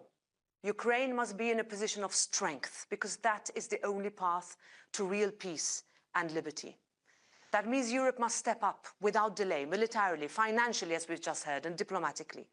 We must move forward with using frozen Russian assets, tightening sanctions, and increasing pressure. And we must get serious about our own defense, and fast. Let's be clear, Ukraine's fight is Europe's fight. This is not just an attack on Ukraine. It is an attack on democracy, on our way of life, on everything we stand for. The Ukrainians on the front lines are holding the line for all of us. So as Ukraine enters the 4th year of this war, we must stay the course. We must cut through the noise. We must keep our eyes on our shared objective, freedom for Ukraine and lasting peace for all of Europe and the world. Slava Ukraini. Дуже дякуємо. І зараз я радий надати слово її високоповажності пані Майі Санду, президентці Республіки Молдова. Молдова є критично важливим партнером у забезпеченні безпеки та стабільності регіону. Будь ласка. Thank you. Dear President Zelensky, ladies and gentlemen, I remember that morning 3 years ago, 4 a.m., I read the news in horror. I got up, went to the office, and from there, I heard the bombs exploding. Odessa, or maybe Vinica. At that moment, we didn't know where the next bomb would fall. But we know this now. Ukraine's courage has kept Moldova safe and at peace. The bravery and sacrifice of the Ukrainian people shielded us from war. We will always be grateful. We will never forget. 3 years on, Russia's brutal, criminal war continues. The Kremlin's aggression has brought suffering and devastation on a scale Europe has not seen since World War II. Just yesterday, Ukraine endured the largest drone attack since the start of the war. Russia is not looking for peace, yet the world speaks of peace. But peace must be just, lasting, and real. A flawed peace, one that ignores Ukraine's security or sidelines Europe, will not end the threat. It will only delay it. A fake peace, one that lets Putin regroup, rearm, and invade again, is not peace. That is why we must stand together. Russia's goal is division between allies, between countries, within societies. Instead, we must stand united.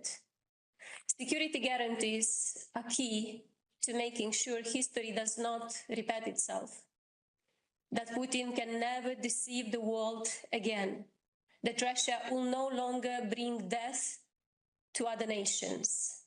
The world needs real security guarantees, clear, strong, and enforceable. Moldova supports these efforts. We stand with Ukraine in securing concrete guarantees that will ensure lasting peace. We support measures that strengthen Ukraine's security and prevent future aggression. This is not just about Ukraine. It is about all of us. And let me be clear, Putin would not stop at Ukraine. That is why our response must be firm, our support unwavering, because Ukraine is not just fighting for itself, it is fighting for all of us. And while Ukraine stands, Moldova stands, Europe stands. Let us make sure we're standing up, not standing by. Moldova stands with Ukraine, Moldova stands with freedom, and together we will spare no effort for real peace to prevail. Slava Ukraini! Дякуємо, пані президент. А тепер з особливою приємністю я надаю слово її високоповажності пані Мете Фредеріксен, прем'єр-міністру Данії. Данія встановлює високі стандарти щодо послідовності та інноваційності підтримки України. Данська модель підтримки військово-промислового комплексу України є ініціативою, яка має стратегічне значення та довготривалий ефект для нашої боротьби. Ми потребуємо лідерства Данії. Прошу. Those who say that we are in a time when there are no heroes, they just don't know where to look. So it was said many years ago, and dear friends, today gathered here in Kiev, we don't have to look very far to see the heroes of our time. Dear Volodymyr, you and your countrymen have been fighting now for 3 long years, a full-scale war of aggression started by Russia. You have defended not only your own country, but all of Europe, and I believe that none of us present in this room are able to put into words how grateful we are. But then we can show it in action. And therefore I have 3 key messages today. Firstly, I strongly urge every European country to increase support for Ukraine. Not tomorrow, but today. Remove all self-imposed red lines, scale up military and financial assistance, and support production directly in Ukraine. Conditions for peace are to be set through strength, and I think that is the single most important task for Europe right now. Secondly, a ceasefire without a sustainable peace will cause a lot of danger to all of us. It will give Russia room to rebuild and to rearm, and to relaunch an attack on Ukraine or another European country. I have never believed that this war is primarily about Ukraine. You are paying the price for it, but this war is about Russia. It's about the imperial dreams, and therefore I find it very difficult to trust Putin and to trust Russia. And it goes without saying that nothing should be negotiated without Ukraine, not only at the table, but in the center of the table, of course. Thirdly, we need to ensure Ukraine has a real and strong security guarantee. NATO membership is, of course, the strongest security guarantee. It is the easiest way forward, it's the cheapest way forward. I know that some allies are against this, and therefore I ask the question, if we cannot give you membership of NATO, and I think it's the only way forward, then we have to find another way to provide Ukraine with a clear, long-term security guarantee. Let me just conclude by saying that the best things about heroes is that they always win at the end. And if they aren't winning, then it's not the end. I said to you 3 years ago that Denmark stands with you all the way, and we will never go away from that point of view. We have to stand with Ukraine, and we have to stand with our continent. Therefore, I think we have to scale up as Europeans. We have to speed up to be able to protect ourselves and deter when it comes to Russia. And 3% will not be enough. It's simply not enough. My guess is that we have a couple of months to take all necessary decisions. Otherwise, we'll be too late. And being too late cannot be the conclusion. So it's time to stand up for Ukraine, and it's time to stand up for Europe. Slava Ukraini. Дуже дякуємо. Тепер я запрошую до виступу її високоповажність пані Міріам Спітері де Боно, президентку Республіки Мальта. Ми вдячні вам за вашу підтримку. Mr. President, Excellencies, distinguished colleagues.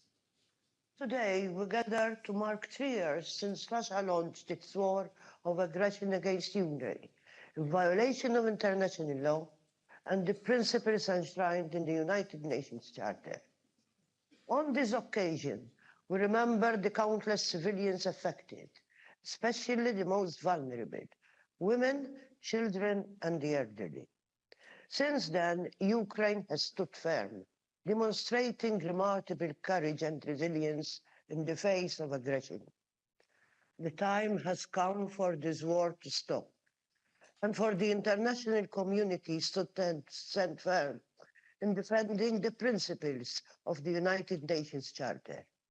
It is time for Europe, the United States, Ukraine, and also Russia itself to work together to achieve a just and lasting peace. From the outset, Malta has been unequivocal. Ukraine's sovereignty, security, and territorial integrity within its internationally recognized borders must be withheld. We remain steadfast in this commitment. Malta has consistently demonstrated its unwavering support for the efforts shown by different partners to assist Ukraine. The EU and its member states have played a huge part, including through the provision of vital humanitarian assistance to displaced persons, the reconstruction of critical infrastructures, sanctions, and the provision of non-lethal military assistance through the European Peace Facility. Throughout our tenure as an elected member of the UN Security Council, and in our role as chair of the OSCE in 2024, Malta has maintained a firm and principled stance on the importance of upholding Ukraine's sovereignty and territorial integrity. As developments unfold, we must be clear in our strategy, firm in our demands, and unwavering in our continued support for Ukraine.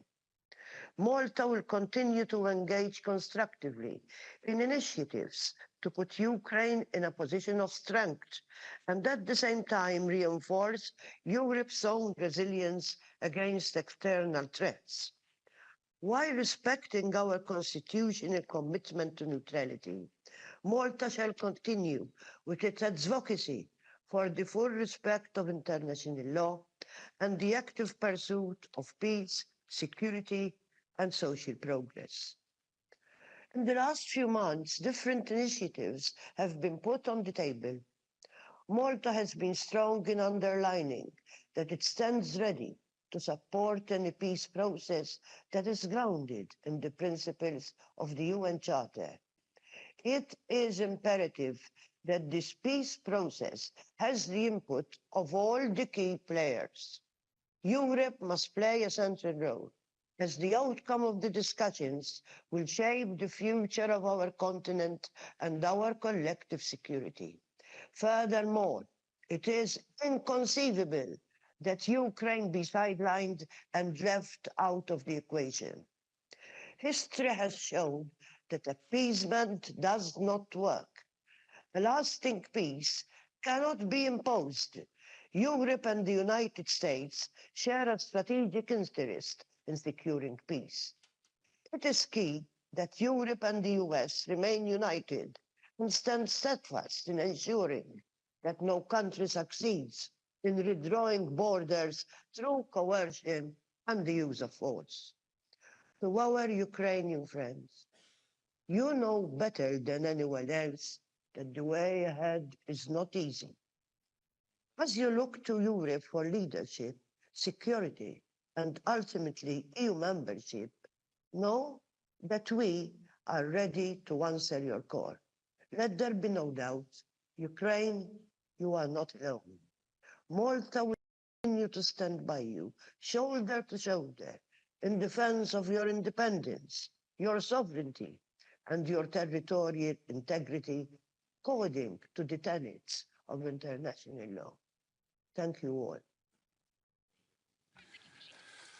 Дуже дякуємо і маю честь надати слово його високоповажності пану Ульфу Крістерсону, прем'єр-міністру Королівства Швеція. Швеція є нашим надійним партнером, є нашим найближчим союзником. Прошу, пане прем'єр-міністр.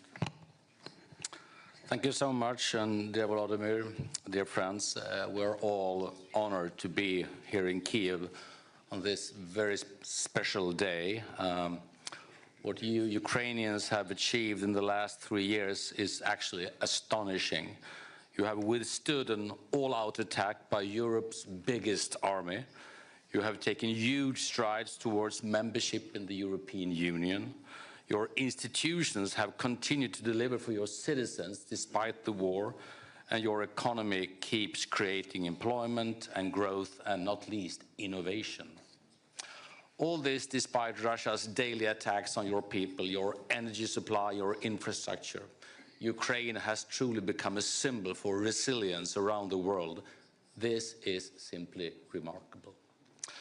Throughout these 3 devastating years, you have also had friends, not only here in Europe. Throughout the world, countries are demonstrating their opposition to Russia's aggression, its atrocities against your people, its attempts to destroy your economy, because they know that if Russia and Russia's crimes against Ukraine go unpunished, then the world will become dangerous for all of us. Throughout these 1,096 days, if I'm counting correctly, Ukraine has taken on an outsized part of the burden for Europe's security. This we need to acknowledge as we pay our deepest respect to all the people, civilians and military, that have been killed. As the US administration now takes initiatives, we may be entering a new and decisive phase. Europe and our partners now need to step up, as Mette said, our own efforts in support of Ukraine. European countries are taking on this task, and Sweden will assume our full share of it. First, we will further increase our military aid to Ukraine. Earlier this month, we announced our largest military support package so far, and today I can announce that we will allocate another 100 million euros for Ukraine's air defenses. We are already working on our next military support package. Second, we are working to further raise the cost of aggression for Russia and its enablers. We are making efforts to limit Russia's revenues from oil export and to introduce new sanctions. And finally, third, we have made important progress on a special tribunal for the crime of aggression against Ukraine. Russia must be held accountable for its illegal war. At this uncertain time, Sweden's task and the task of all your partners is to support Ukraine towards a just and lasting peace. Slava Ukraini. Thank you. Дуже дякуємо. Тепер я надаю слово його високоповажності пану Іліє Боложану, виконуючому обов'язки президента Румунії. Румунія справді є чудовим партнером і послідовним прихильником України. Прошу. Domnule președinte Zelensky, doamnelor și domnilor, se împlinesc astăzi 3 ani de la lansarea invaziei Rusiei împotriva Ucrainei și în curând se vor împlini 11 ani de când Ucraina își apără în mod curajos libertatea, independența și teritoriul. Folosesc acest prilej pentru a sublinia respectul nostru pentru curajosul popor ucrainean care luptă cu eroism și sacrificii enorme împotriva agresiunii ruse. Gândurile mele se îndreaptă spre cei care au avut de suferit de pe urma războiului, spre cei care și-au pierdut membrii familiilor, spre cei răniți, spre cei care nu mai au locuințe și spre cei refugiați. Securitatea Ucrainei este esențială atât pentru România, cât și pentru întreg continentul european. În aceste momente de cumpănă, în care se discută despre eforturile de pace, trebuie să continuăm sprijinul pentru Ucraina, nu numai acum, ci și în etapele care vor urma în procesul de pace și cel de reconstrucție. România a fost de la început alături de Ucraina. By Ukraine from the very beginning. We have consistently supported it and we will continue to do so in the future. It is in our interest all to share this goal, which is also the goal of the US to end this war, which has been lasting for too long and has destroyed too many lives. At the same time, it is necessary for Ukraine and the European Union to be involved in all peace negotiations. Romania stands ready to coordinate with all partners, European, American, and allied, to help find a way to a just and lasting peace. It is obvious that we must increase our investments in defense in order to strengthen our security, to have a plan and coordination for defense and deterrence. The solidarity of Ukraine's friends remains essential, and our support matters now when the fate of peace is at stake. The success of these efforts will only be proved when Ukraine has become stable and prosperous again and beneficiary of an arrangement of solid security guarantees. Thank you. Дуже дякуємо. Зараз я надаю слово його високоповажності пану Олександру Шаленбергу, федеральному канцлеру Австрійської Республіки. Австрія яскраво демонструє, що бути нейтральною країною не значить бути байдужою по відношенню до зла. Будь ласка.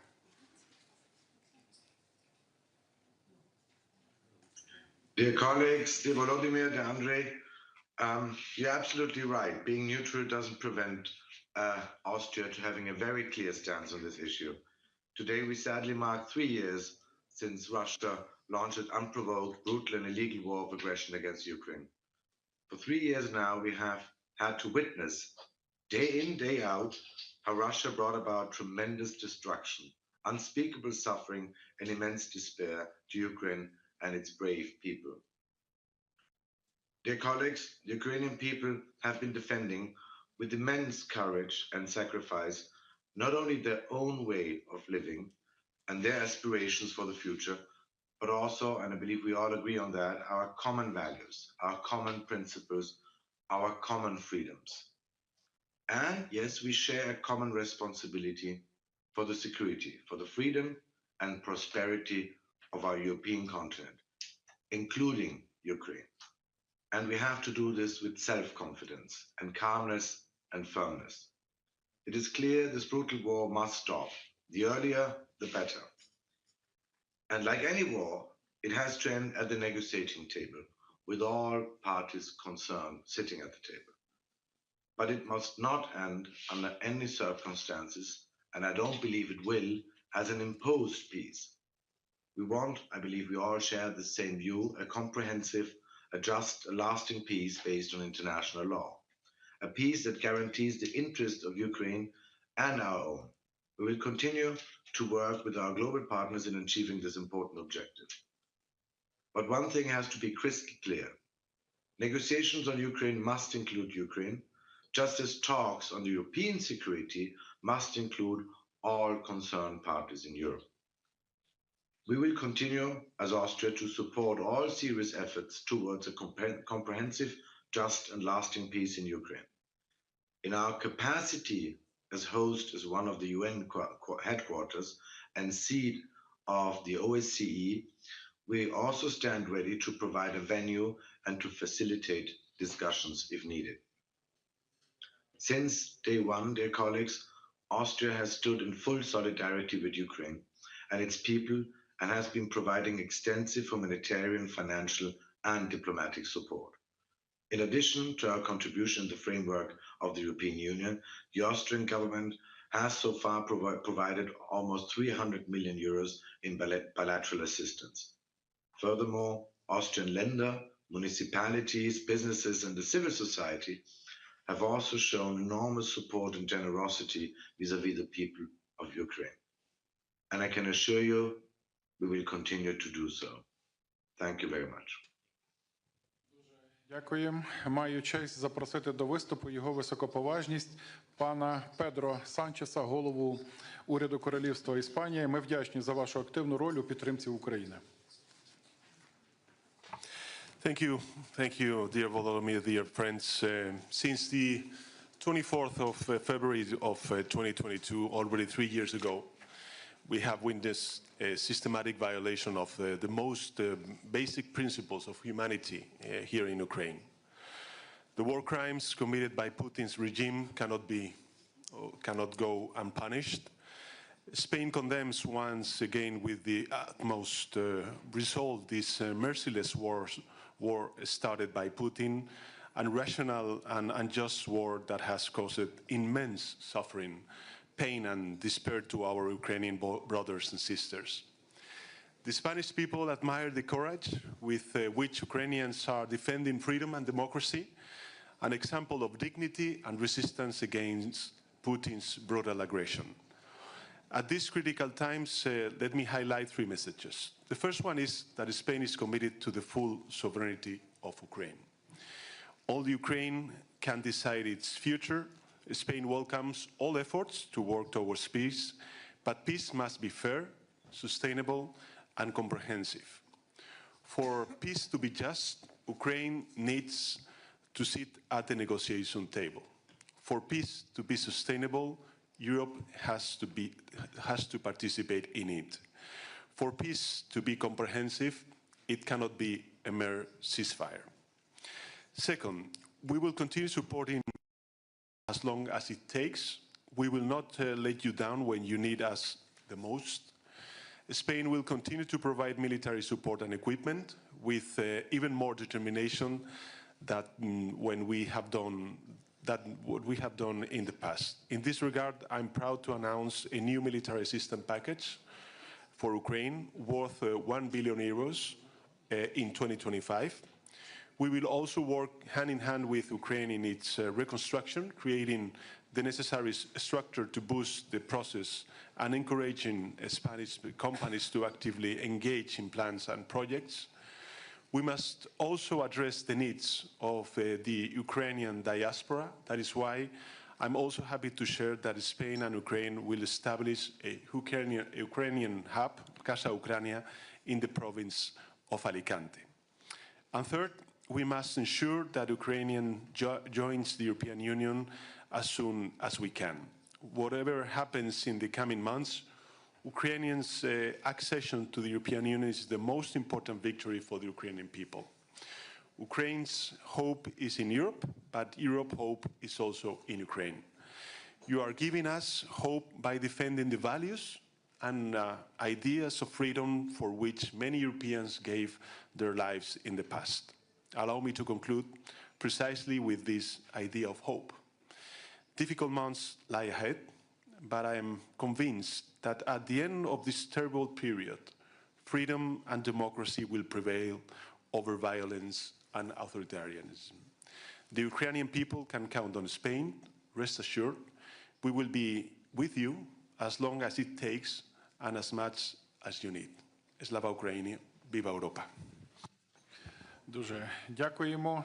І тепер я запрошую до виступу його високоповажність пана Барта де Вевера, прем'єр-міністра Бельгії. Бельгія є другим і партнером, який відіграє надзвичайно важливу роль у підтримці зростаючого флоту F-16 України. Ми цінуємо це. Будь ласка.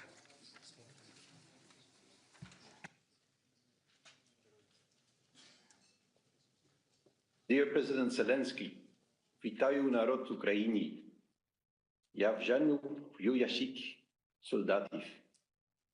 Ladies and gentlemen, I want to start by saluting the bravery of Ukraine in resisting criminal Russian aggression since 3 years.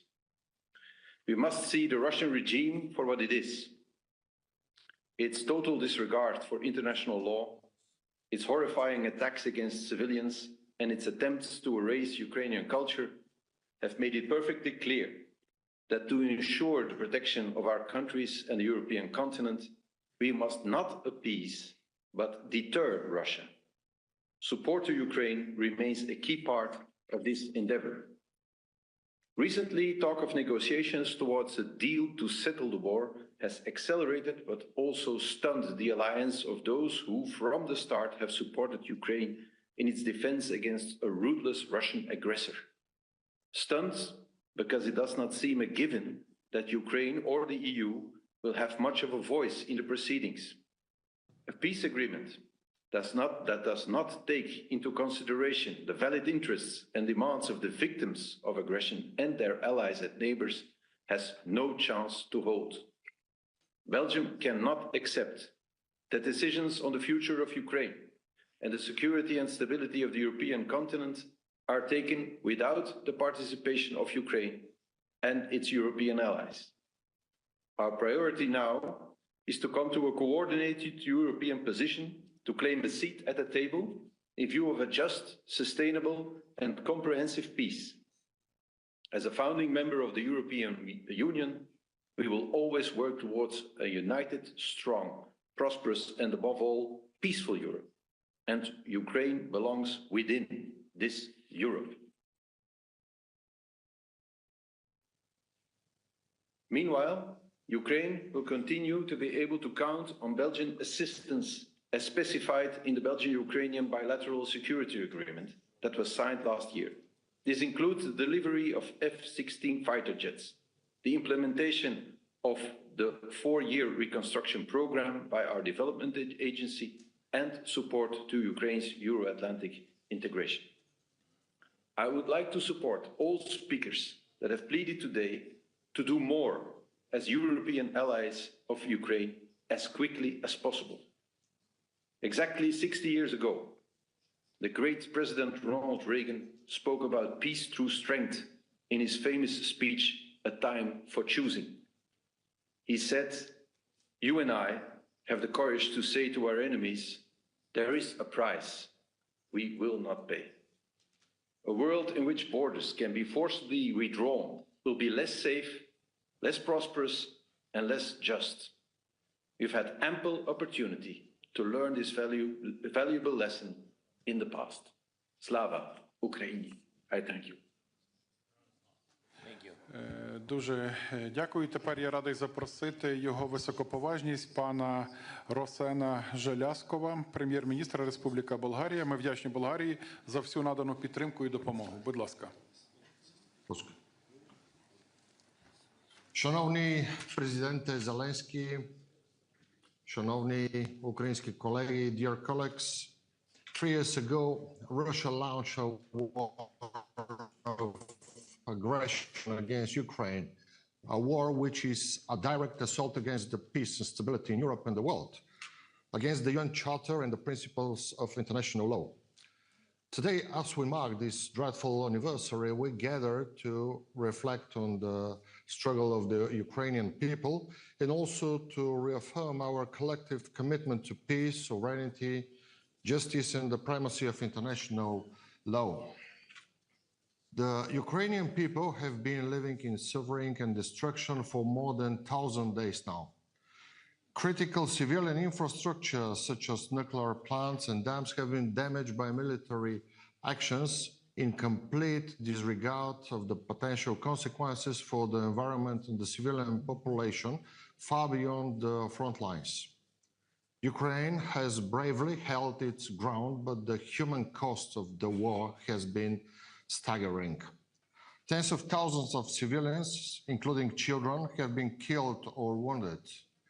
Millions have been forced to flee their homes seeking safety and refugee in neighboring countries and beyond.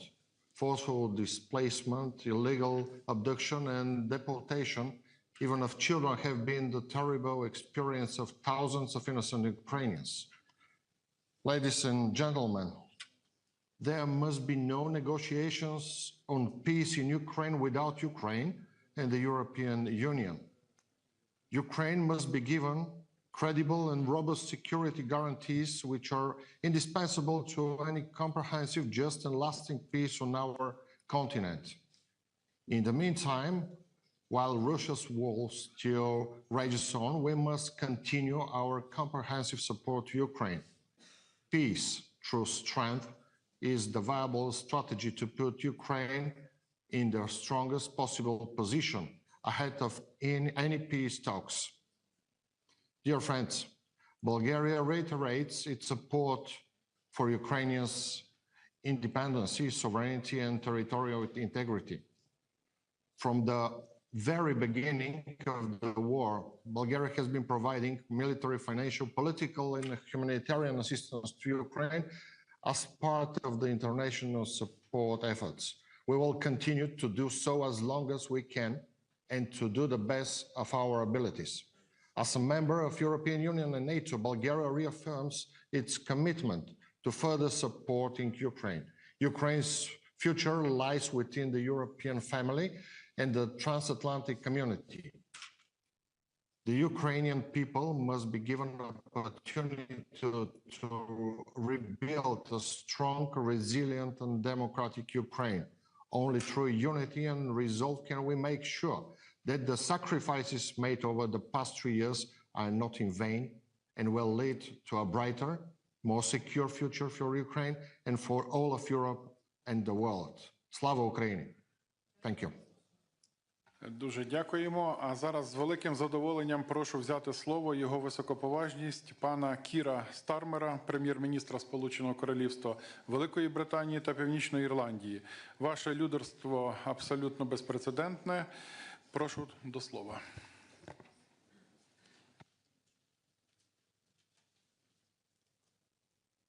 Thank you very much.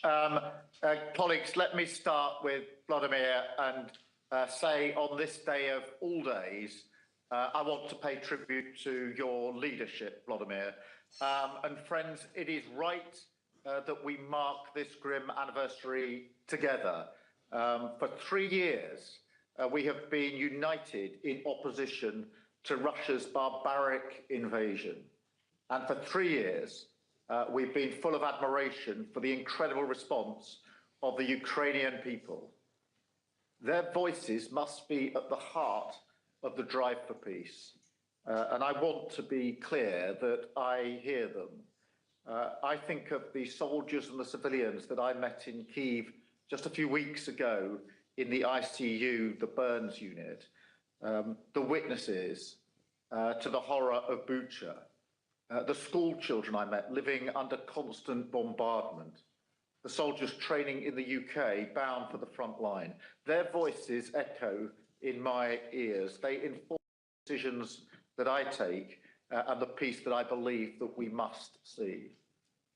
So I have a very simple, clear message today. The UK is with you today and every day. From His Majesty the King to the NHS workers volunteering in hospitals in Ukraine, to the communities that took Ukrainian refugees to their heart. And that's why I signed our 100-year partnership with President Zelensky last month, because we believe in Ukraine's fight today and the country's incredible potential to thrive in the years to come. This is a time for unity. In this crucial moment, as talks begin, we must work together to shape the outcome. Russia does not hold all the cards in this war because the Ukrainians have the courage to defend their country, because Russia's economy is in trouble, and because they have now lost the best of their land forces and their Black Sea fleet in this pointless invasion. So we must increase the pressure even further to deliver an enduring peace, not just a pause in the fighting. And we can do that in three ways. First, by stepping up our military support to Ukraine. And the UK is doing that, providing £4.5 billion in military aid this year, more than ever before. We're doing more than ever to train Ukrainian troops, helping Ukraine to mobilise even further.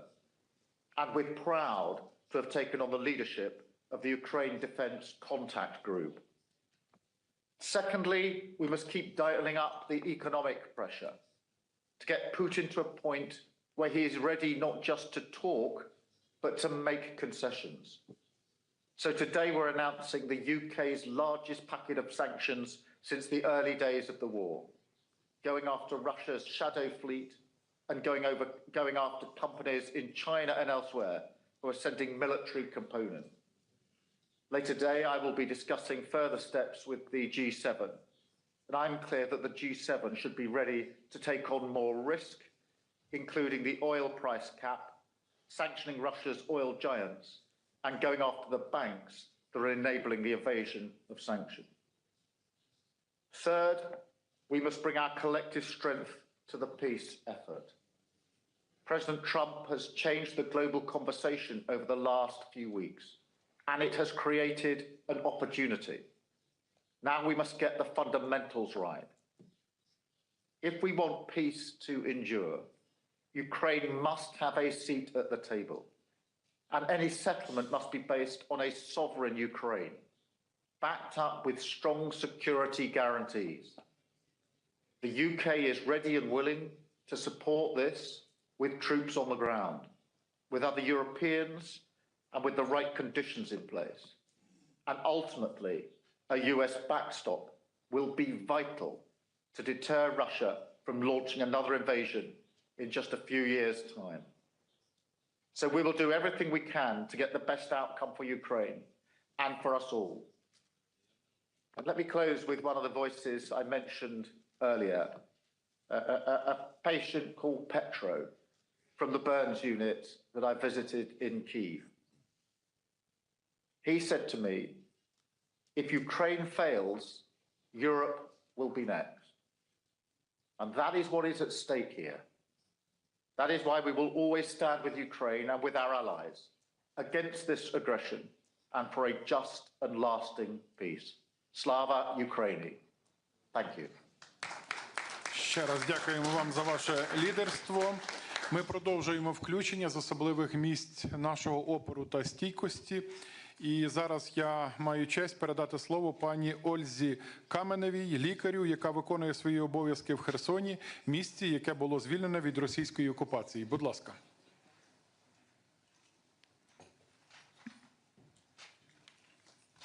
Your Excellency, Mr. President and international partners, Kherson is a city of heroes that fights for the independence of Ukraine. Every day, our city endures relentless attacks on civilian infrastructure. Yet, the people of Kherson continue to live and to fight. Today, we address you from the newly constructed underground maternity hospital, established through the initiative and support of the President Volodymyr Zelensky. In this facility, under extraordinary challenging conditions, dedicated medical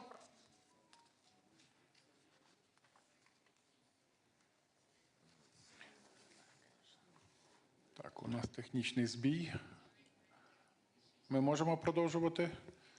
Якщо ні, то я маю особливу честь і з великим задоволенням прошу взяти слово його високоповажність пана Йонаса Гар Стере, прем'єр-міністра Королівства Норвегія.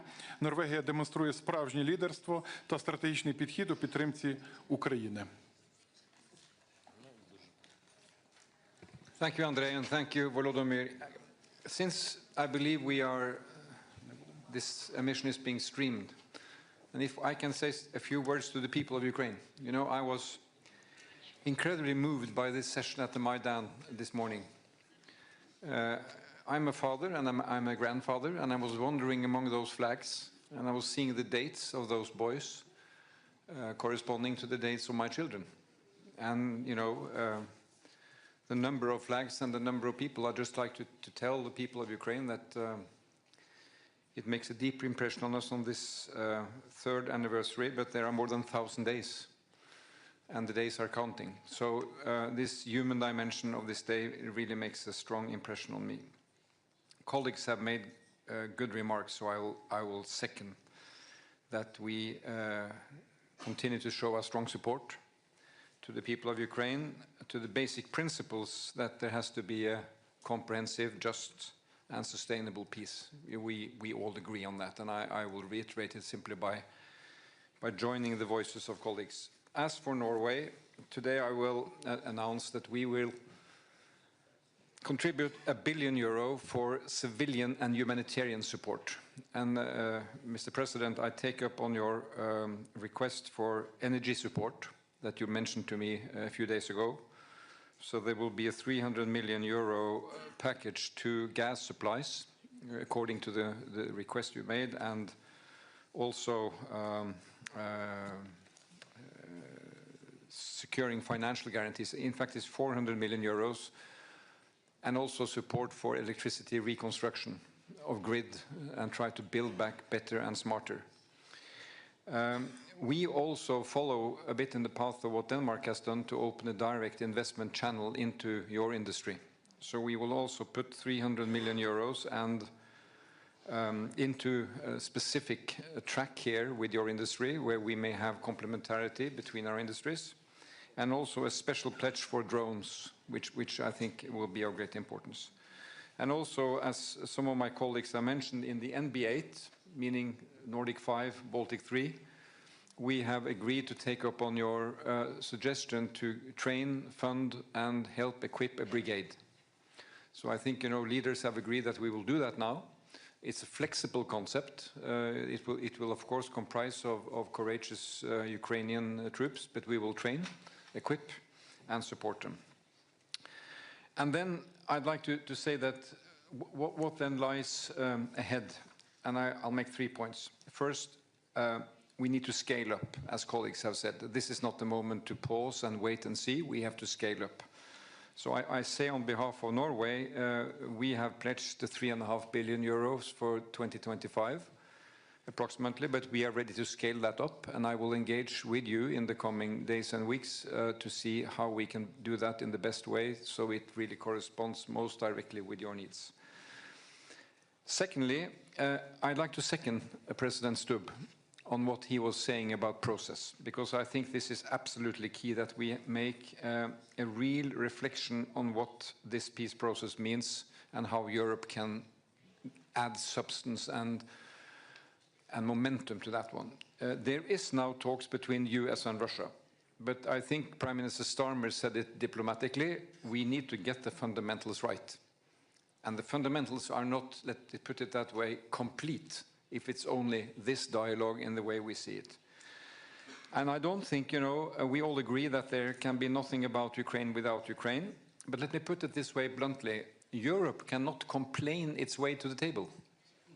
It cannot simply raise its hand and say, here are we, include us, because I think the US president will say, what are you bringing? Why should you? And you get all this dialogue that we are experienced over these 4 or 5 weeks. So that means that Europe really has to get there through strength, politically, financially, and militarily. And allow me, President Costa, to say that, and Ursula, that I am not EU. I see Europe as being slightly more than EU here. It is, of course, the EU 27. Perhaps not all 27, but let's say EU 27. But then there is UK. Yeah, almost 28. Yeah. There is UK. There is fundamentally Turkey. And Turkey is always a bit complex, but Turkey has to be in the equation. And we heard President Erdogan and your recent visit, Volodymyr, Turkey has to be there. Norway is proud to be there, Iceland is proud to be there, and we even heard President Macron said the other day that Canada is there. We are buying Canada, so we can get them back. No, but I think, you know, this is that concept of Europe. But that concept of Europe has to have an opinion on the substance of the peace and the process of the peace. And here I think there's no time to lose. I think your convening of the meeting on the 6th of March is great. But then for this larger group, we have to come together and make it meaningful. Macron is in Washington today, Starmer in another few days, but we have to bring this together. Because if we don't, there is not a European voice, and then we are simply much weaker. So my final point here is that for us to make a contribution to security guarantees, and we have to do that, the best and fundamental security guarantee is to bolster Ukraine, that Ukraine has strong capacity from its military capacity. Then there has to be a European security guarantee with a US backstop. And I think we should not give up on that, because it should really be in a fundamental US interest to see the value of this. Because now we hear that this is a European thing, but I think there's a good case to be made by this is linked together. So there's no time to lose, really. Finally, when we saw this from the clinic here, I read and met the other day Timothy Snyder in Oslo, and he has written extensively on Ukraine, and he's using this notion to define freedom. And he is saying the Ukrainians have invented a word which is called deoccupy. I never heard that before. We are being deoccupied.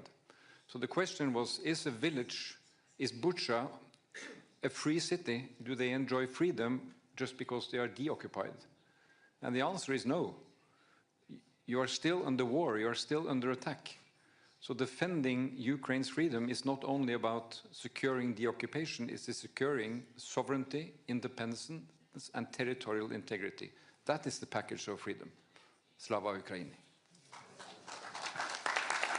Дуже дякуємо вам, шановний пане прем'єр-міністре. І маю честь запросити до слова його високоповажність пана Кіріакоса Міцотакіса, прем'єр-міністра Грецької Республіки. Ми вдячні вам за політичну і практичну підтримку нашої країни. Thank you, dear Volodymyr. Dear colleagues, today we mark the third anniversary of Russia's brutal and unprovoked invasion of Ukraine, a watershed moment that has shattered a long period of peace and stability in our continent. From the very beginning, Greece has steadfastly supported the sovereignty and territorial integrity of Ukraine. We have been unwavering in our calls for the respect of international law and the United Nations Charter. And Greece has faithfully stood by Ukraine, has provided vital military but also energy assistance. It has opened up its doors to thousands of refugees who fled the horrors of war. 3 years since the invasion began, I think it is an important opportunity to remember that the human toll has been immense. There's been so much suffering, so much destruction, so many lives that have been disrupted, and it is imperative that we all work towards bringing this to an end. And your sacrifices and the sacrifices of your people, dear Volodymyr, cannot be in vain. And I think it is important to take a step back and recognize that your resilience and your courage, your personal courage, has been remarkable. Ukraine, Europe, I think the whole world yearns for a just and lasting peace settlement. Ukraine deserves a peace that is forged through strength, and a peace that will respect its independence, but primarily will ensure its security. At the same time, I think it has been a common thread of all our interventions. Only Ukraine can, should, and will decide on accepting or rejecting any peace formula. No one can make this decision for Kiev. And it must be ensured that Kiev is part of the process, and only Ukraine has the right to decide on its future. I think we have all agreed on two basic, simple principles: that a just peace cannot be confused with an unjust capitulation, nor can a temporary ceasefire be confused with a lasting peace. And we need a peace settlement with very clear security guarantees which will act as deterrence and prevention in the future, guarantees that will be robust, that will be effective, so that any future aggression is deterred and peace is preserved. The stakes have never been higher, in particular for our European security, and we are willing to work together with the European, with our American, with our international partners towards facilitating the attainment of a lasting peace. But we in Europe also need to step up our commitment to our own collective European defense. Greece has been spending more than 3% of our GDP on defense, and the time has come for others to do the same. And after 3 years of war that have brought destruction on an unimaginable scale, we need to support this goal. We need to act with greater resolve. We must not only bring an end to the current conflict, but make sure that we forge a model for preventing such calamities in the future. The road ahead is not going to be easy. It will undoubtedly be fraught with challenges, but it's a vision that drives us forward, a future where Ukraine stands as a country in peace, a secure, democratic, independent, but also, dear Volodymyr, a European Ukraine, a nation that can look ahead with optimism and confidence. Thank you. Дуже дякуємо. І тепер я надаю слово його високоповажності пану Міхалу Мартіну, Тішеху Ірландії. Ми вдячні вам за вашу підтримку і допомогу. Прошу. Thank you, and I want to thank you, Vladimir, for convening us today. And I want to pay a personal tribute to you for your courage and your dignity throughout this war. I can recall 3 years ago at the EU Council meeting when you spoke to us on the eve of the illegal and brutal invasion of Ukraine by Russia. And we were struck by your courage then. You took a decision personally to stand your ground and to lead the resistance of the people of Ukraine. And so did the people of Ukraine, who have earned the admiration of people all over the world for their extraordinary courage and their resilience in the face of incredible odds. We think of all of those who have lost their lives in protecting their homeland and in defending their people. And we think of all the children who have been abducted, which is an appalling war crime in itself and reminds us that there simply has to be accountability for war crimes of that magnitude and of that kind.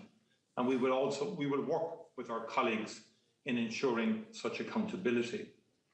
For a small country like Ireland, the international rules-based order is ultimately the only basis for our security. And that is why the war that Ukraine has been defending its integrity and sovereignty is so important for small nations all over the world. You are protecting and fighting to uphold the principles of the United Nations Charter and in terms of sovereignty and integrity, but also in terms of the rules-based order. And that context, Europe has been unified, has been firm so far. And we in Ireland stand with you, and we do need to say more, we do need to spend more, and we need to do more. And Ireland will contribute more financially on all fronts and in all areas, and will strengthen our commitments on that front. I believe it's extremely important for us in the European Union to accelerate Ukraine's membership of the European Union, an important dimension to Ukraine's long-term security, and something that Ireland is very keen to push and to strongly support. Could I say also that we will continue to support sanctions and also the whole area of frozen assets and the utilization of frozen assets for the reconstruction of Ukraine. Because those who engage in illegal and brutal invasions and who breach the very basics of international rules and sovereignty have to know that ultimately there has to be a price for the destruction that has been wrought as a result of this war, particularly the destruction of the civilian and energy infrastructure of Ukraine itself.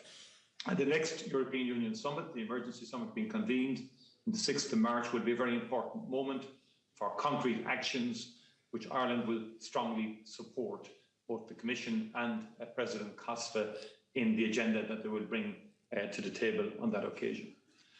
I think it's very important also that we remember that Russia has not achieved the objectives that it set itself when it illegally invaded Ukraine 3 years ago. We need to remember that and take solace and strength from that, because the unity of the resistance has had an impact.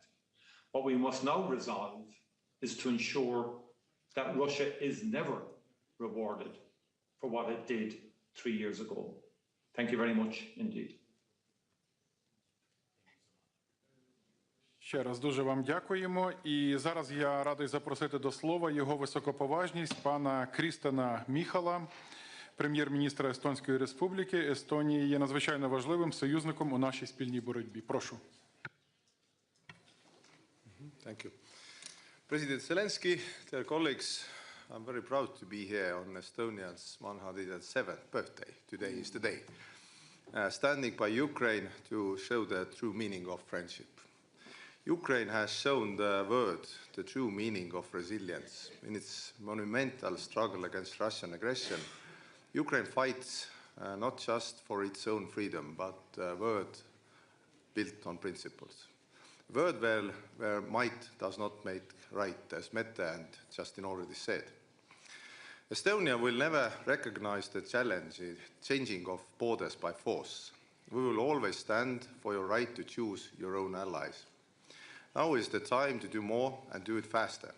We must speed up our support to Ukraine. Estonia increased its military aid to Ukraine by 25% last week. This comes on top of our commitment to allocate 0.25% of GDP annually to helping Ukraine. Together with Nordic Baltic countries, we support Ukraine by providing equipment and training to brigade-sized units. To do even more, if needed, to keep our commitment to make Ukraine stronger. We continue our work on Ukraine's reconstruction. We see Ukraine's future in EU and NATO and assist every way. It is also time to maximize pressure on Russia. We are working to ensure frozen assets are used to support Ukraine. Sanctions have already cut Russia off from the European financial and capital markets. Trade is severely limited. It is up to Europe to decide when and how we will change these measures. We, Europe, are forced to be reckoned with. I very much liked what Jonas already said, that you cannot complain yourself to the table. This comes through a push to cut Russia out of business. We fully support all the efforts of our partners to advance an ambitious aid to Ukraine and remain committed to maintaining open and constructive dialogue with the United States. Finally, a just and lasting peace requires the participation of Ukraine and Europe. Only Ukraine can decide its own terms for peace. No conditions should be imposed from the outside. No topic is off the table except one: surrender. Your fight is our fight, and your victory will be victory for European security. Slava Ukraini! Дуже вам дякуємо, шановний пане прем'єр-міністре. А зараз я прошу взяти слово його високоповажність пана Даніеля Гріша, прем'єр-міністра князівства Ліхтенштейн. Ми вам вдячні за підтримку. Thank you, Andrei. Dear Volodymyr, dear colleagues and friends, I wish to thank Ukraine for their leadership. Times are difficult, but difficult times need courageous ideas, steps and decisions. What the Ukrainian people and the Ukrainian leadership did symbolizes exactly this courage, a courage to stand for European values, European unity and Europe itself. Today's summit serves therefore as an important occasion to honor Ukraine's unwavering courage in defending itself, in defending Europe and the rule of law as the cornerstone of our security architecture. I do agree with all the important remarks my dear colleagues did before me, and I therefore just like to highlight 3 points from a Liechtenstein perspective. Firstly, a peace effort will only be sustainable and lasting if it has Ukraine's consent and deters the crime of aggression. Secondly, Europe's security depends on the security of Ukraine. Liechtenstein calls for a just and lasting peace in line with the international community's clearly established benchmarks set out by the United Nations General Assembly. This includes accountability for war crimes and reparations by the aggressor. And thirdly, but maybe most importantly, we need European answers to European problems, and we need a vision where our continent is heading to.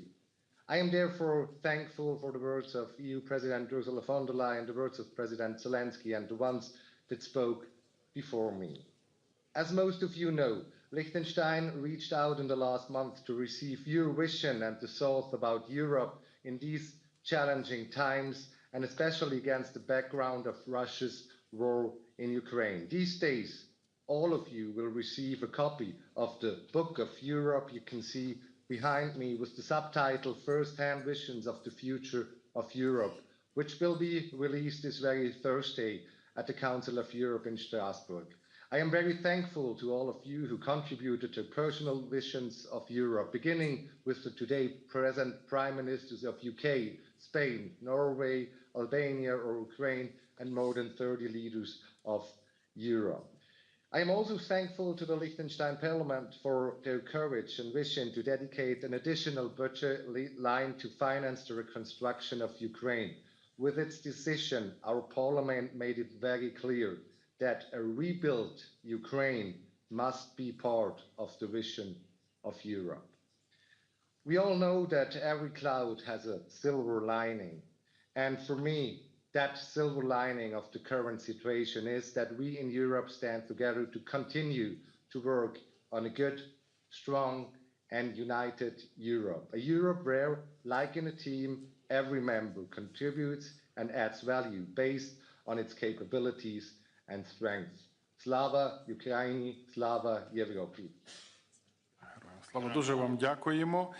І тепер я запрошую до виступу його високоповажність пана Люка Фрідена, прем'єр-міністра Люксембургу. Цінуємо вашу допомогу. Прошу.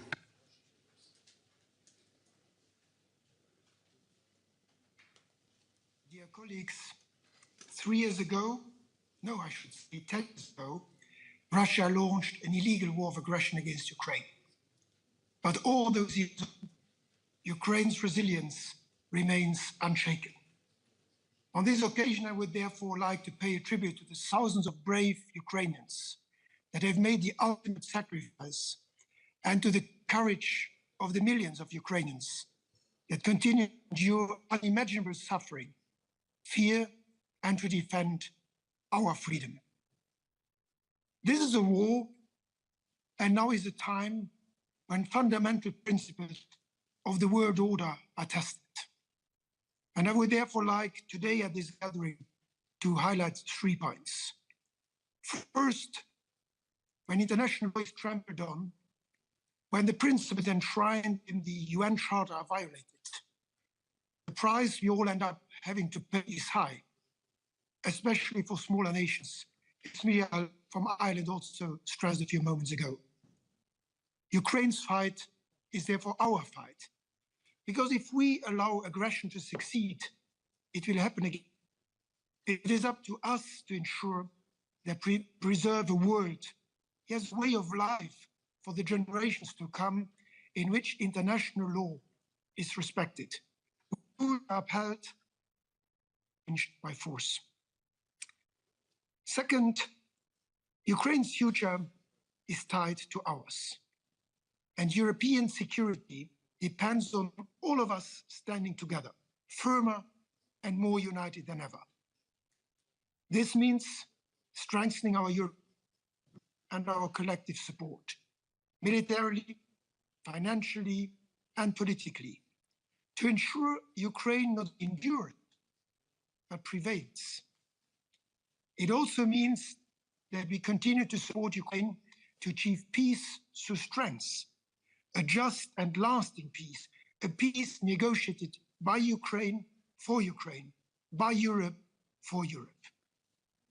Third, the cost of standing with Ukraine is real. The cost of inaction is far greater. If we let aggression win, we undermine the very foundations of European peace and stability. My country, Luxembourg, will not be a bystander.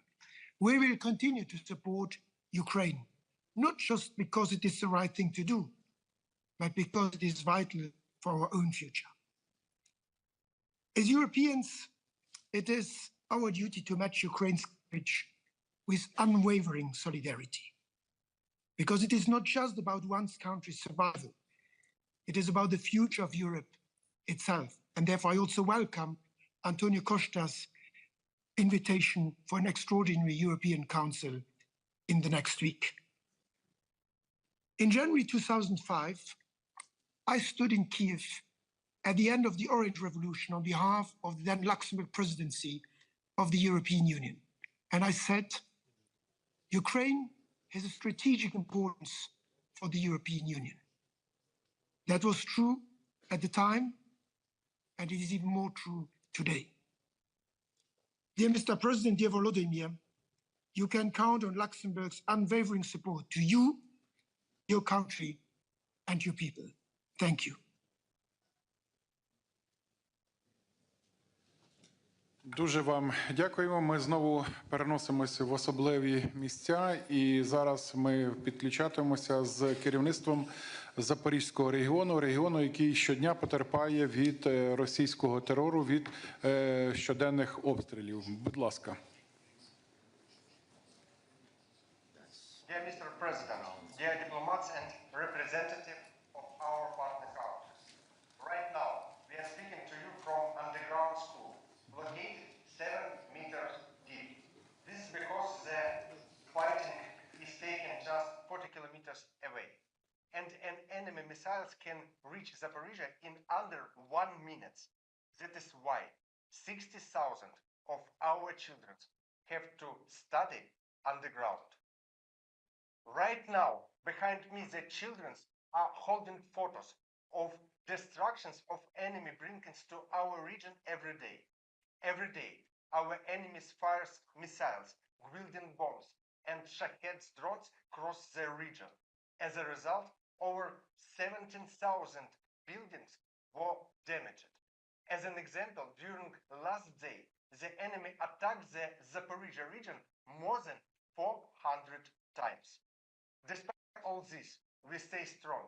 At the same time, here in Zaporizhia region, thanks for support of Ukrainian people, President Volodymyr Zelensky and our international partners, our region continue to support life of hundreds of thousands of people. We are keeping schools, kindergarten, hospitals, and other critical infrastructure operationally and much more. For over 1 million people who left their occupation, Zaporizhia has become a logistic hub, and over 200,000 IDPs stay here. All these people are dependent on your support, dear international partners. We can only stand up to the aggressor with uniting of efforts. We thank everyone who stands by our people in this challenging time. Our region continue to unbreak important work to the front line. Together, we will win. Mr. President, dear diplomats, partners, and guests, Zaporizhia is going through very hard times. Every day, the enemy attacks us that takes the life of our people.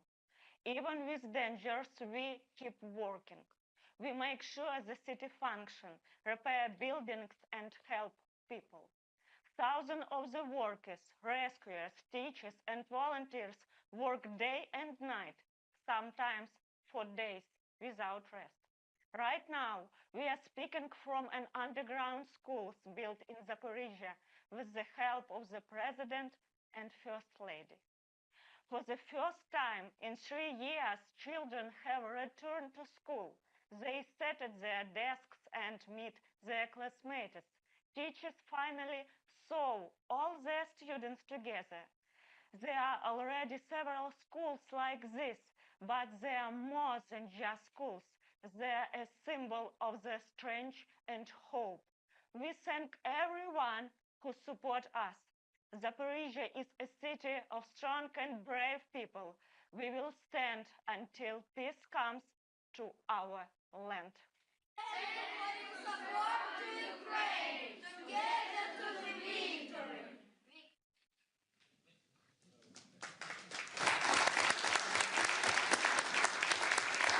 Дуже дякуємо вам за стійкість. А тепер я радий надати слово її високоповажності пані Кріструн Фростадоттір, прем'єр-міністру Ісландії. Дякую за вашу активну підтримку України. Thank you. Wow, it's so humbling to follow that. I have two young daughters, a 6-year-old who's starting school this fall. It's amazing to see what's going on here. I want to thank President Zelensky for hosting us here in Kyiv. This is my first visit here, and I'm very honored to be here in a group of people, our colleagues, who are among your most reliable and strongest partners. My presence here today is to underline Iceland's steadfast solidarity with the Ukrainian people and a resolute commitment to the territorial integrity and the sovereignty of Ukraine. February 24th is a dark day in European history. 3 years ago, peace in Europe was shattered. All the norms and principles that have underpinned the rules-based international order since the Second World War were blatantly violated by Russia. Putin's intention was to destroy Ukraine. Instead, for 3 years, the people of Ukraine have stood strong, proud and unwavering against a brutal aggressor that has launched the gravest assault on global peace and security for 80 years. You have stood up for freedom, for democracy, and the rule of law. You have fought for values that a small democracy like mine bases its existence on. Because without respect for international law, without respect for the rules-based order, the security of countries like mine could easily be jeopardized. Zelensky, we recognize this. We recognize why you fight. You are fighting for the whole of Europe, but your brave fight for these fundamental values has come at a devastating cost. I express my deep condolences for all the Ukrainian lives that have been lost in Russia's senseless war. A few remarks on the situation as it stands right now.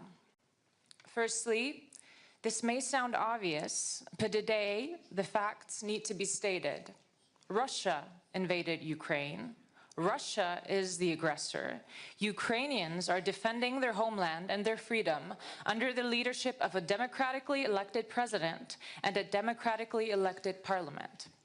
Secondly, Ukraine is a line of defense for our collective European security, and Iceland understands that.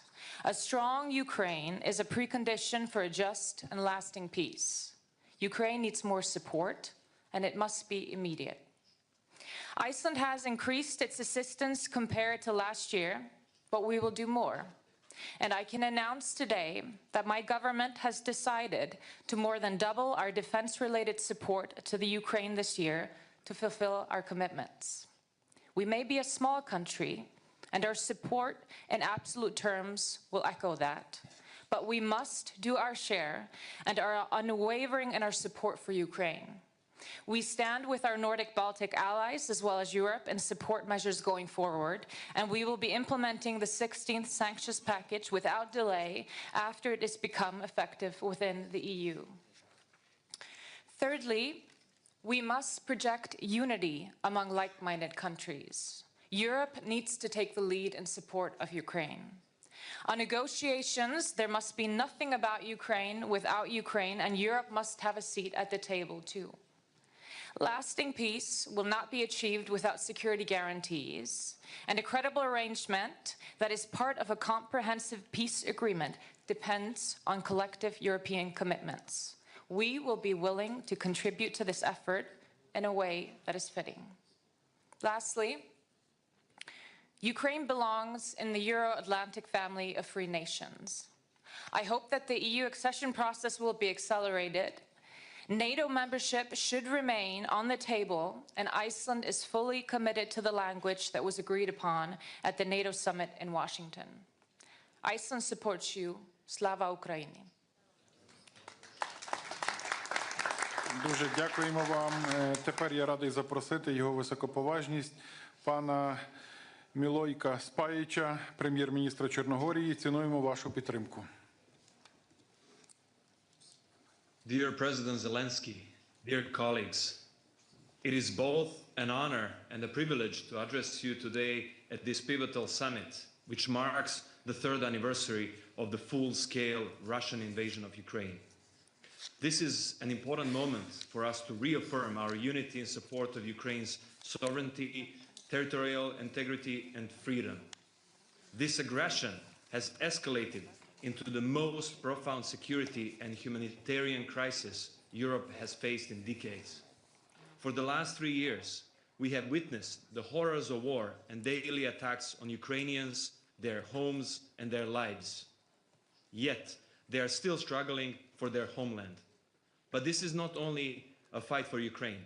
This is a fight for freedom, justice, and peace across the globe, aimed at preserving a world where dialogue, not war, resolves disputes.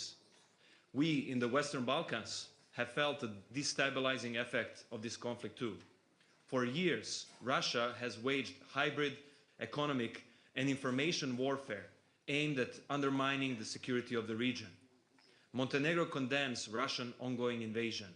We stand firm in our support for Ukraine's territorial integrity and sovereignty within its internationally recognized borders.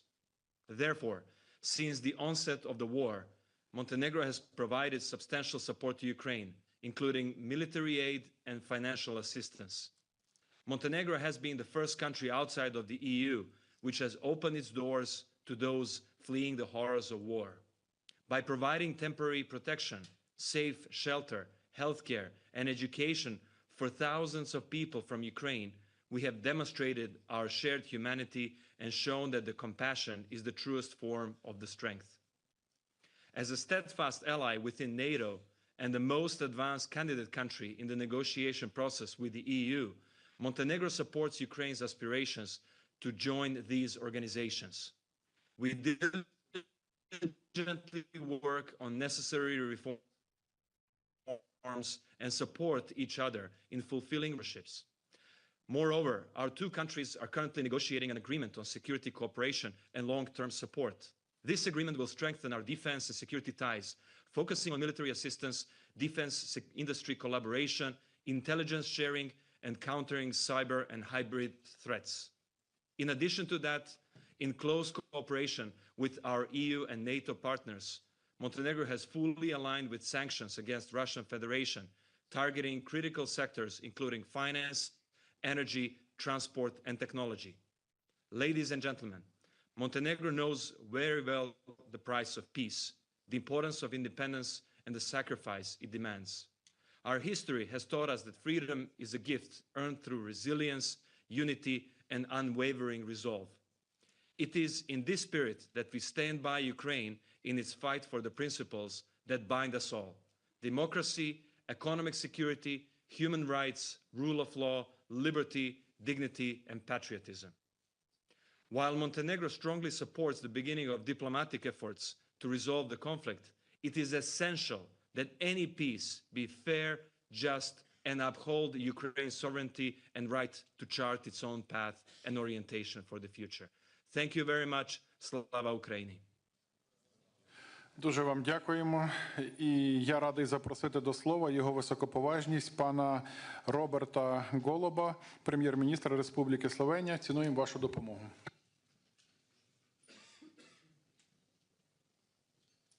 Dear colleagues, today we mark a grim anniversary, 3 years since the start of the Russia's brutal, unprovoked and illegal aggression on Ukraine. 3 years of gross violations of international law. Russia has ruthlessly trampled all principles and norms that the international community together agreed to guide us in our relations. Today, even more than usual, my thoughts are with the families, friends, and close ones of all the Ukrainian victims, with all the Ukrainian people. We have said it so many times, and we will continue saying it with the same vigor. Slovenia stands in solidarity with the Ukrainian people as they defend their homeland. And they are not fighting only for their country, but for our common values: freedom, democracy, and human dignity. Slovenia is a staunch supporter of the international law. We all want end of the aggression, but it matters greatly how the peace process ends. The result of the peace talks will determine the future of the European security, and this cannot be decided without Ukraine and Europe. We need a lasting solution and a just peace, based on the UN Charter. We remain a strong supporter of Ukraine on its European path. Decision about the Ukrainian NATO membership is, as agreed at the NATO summit in Washington, irreversible. It must remain at the negotiating table. Slovenia, especially in its capacity as a member of United Nations Security Council, will continue sparing no effort in being active on the diplomatic front in helping Ukraine achieve just and lasting peace with sufficient security guarantees. Many important things have been said today, and I'm glad we gathered in such a big number and showed such strong and unwavering support for Ukraine. Let me just fully support the Finnish President Alex Stubb elements of the process he laid out earlier. We should work along those lines he presented with unity and due diligence. Thank you for your attention, and Slava Ukraini. Дуже вам дякуємо. Зараз маю честь надати слово Руслану Стефанчуку, голові Верховної Ради України. Прошу вас, пане голово. Thank you. Dear colleagues, I'd ask you to give the headphones, I'll speak in Ukrainian. Шановний пане президенте, шановний пане прем'єр-міністре, шановні панове президенти, прем'єр-міністри, шановні колеги, високоповажні пані і панове. Насамперед, для мене є великою честю сьогодні звернутися до вас тут, у такому потужному зібранні. Я тільки що повернувся із засідання Верховної Ради України, засідання українського парламенту. І ви знаєте, як і 3 роки тому був наповнений зал, як і 3 роки тому ми почали з небезпеки у вигляді повітряної тривоги, і як і 3 роки тому ми готові робити все заради української перемоги. Але я себе зловив на одній думці, що одного не було того, з'явилося одне те, перепрошую, чого не було 3 роки тому. Це потужна підтримка наших партнерів. І безпоперечно вона прийшла дуже швидко і ніколи після цього нас не полишала. І користуючись цією нагодою, я хочу передати вам великі слова щирої вдячності від імені українського парламенту за послідовну підтримку і допомогу, які усі ці 3 роки так невтомно ви надаєте Україні і українському народові. А ще я хочу подякувати парламентам ваших країн. Я пишаюся тим, що спільно нам усім вдалося консолідувати міжнародне парламентське товариство. Ми змогли зберегти єдність міжнародної демократичної парламентської спільноти. І ми хочемо зберегти нашу трансатлантичну єдність, яка є важливою запорукою демократичної єдності. Дорогі друзі, зарубіжні парламенти у своїй синергії з главами держав і урядами приймали і продовжують приймати важливі рішення задля посилення України і стримування держави-терориста. Дозвольте повідомити вам, що потужний голос парламентаризму світ почує і в день 3-х роковин російської агресії, оскільки понад 20 спікерів і президентка Європейського парламенту виступили спільно із заявою на підтримку України, і її текст ми невдовзі оприлюднимо. Це називається парламентська відповідальність, солідарність і єдність, які нам треба ретельно оберігати. Шановні друзі, ми і надалі зробимо все для того, аби питання військової, фінансової, енергетичної, гуманітарної, політичної підтримки Україні залишалося у фокусі уваги парламентських кіл демократичних країн світу. Адже боремось ми за свою землю, і наша боротьба є істиною. Адже саме ми є жертвою злочинної агресії. І саме ми прагнемо завершення цієї розв'язаної проти нас війни та досягнення справедливого і тривалого миру. Завдяки лідерству президента України Володимира Зеленського раз і назавжди стала на шлях до інтеграції до Європейського Союзу і Україна. Сьогодні ми країна-кандидат на вступ, яка от-от відкриє переговорні кластери. І ми виконуємо своє домашнє завдання і гідно пройдемо цей складний, але єдино можливий шлях. Але водночас ми дуже просимо вас продовжувати підставляти нам своє плече, допомогти вирватися з імперіалістичного російського гніту і впливу. Як народу і країні, які поділяють ваші цінності і хочуть бути частиною європейської цивілізації, ми хочемо повернутися до нашого європейського дому. Суть і поведінка Росії вимагають вирішення питання гарантій безпеки України. І маю підстави стверджувати, що найдієвішою з них прогресивне міжнародне парламентське середовище, як і український парламент, вважає членство у Північно-Атлантичному альянсі. Захищена і сильна Україна не лише зможе протистояти будь-якій агресії, але й продовжувати робити унікальний внесок у зміцнення архітектури європейської безпеки. Пані і панове, сьогодні треті роковини війни. Сьогодні чи не найвідповідальніший момент подальшого розвитку подій. І сьогодні ви, як справжні друзі і партнери, приїхали до Києва або звернулися з відеопосланнями. Бо всі ми добре усвідомлюємо, що нас зібрала не лише дата.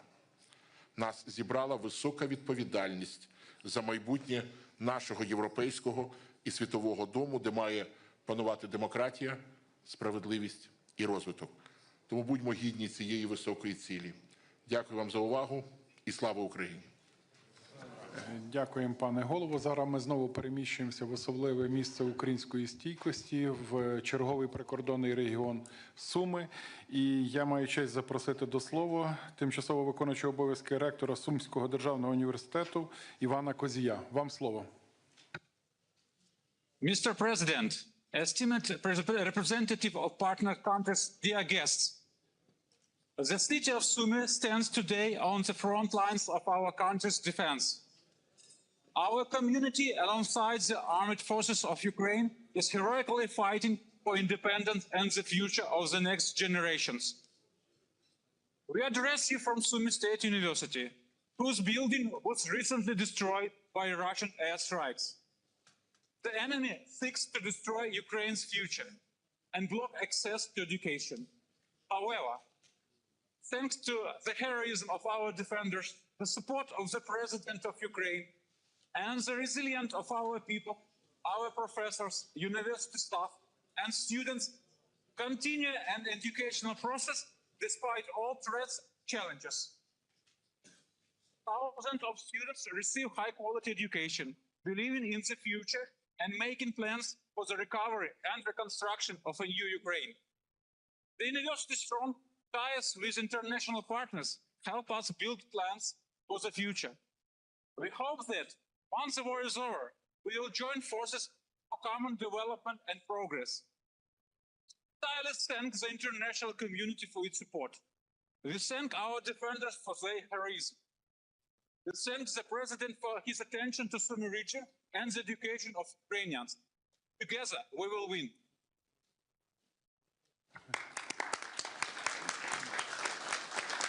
Дякуємо вам за вашу стійкість. Повертаємося до наших найближчих союзників.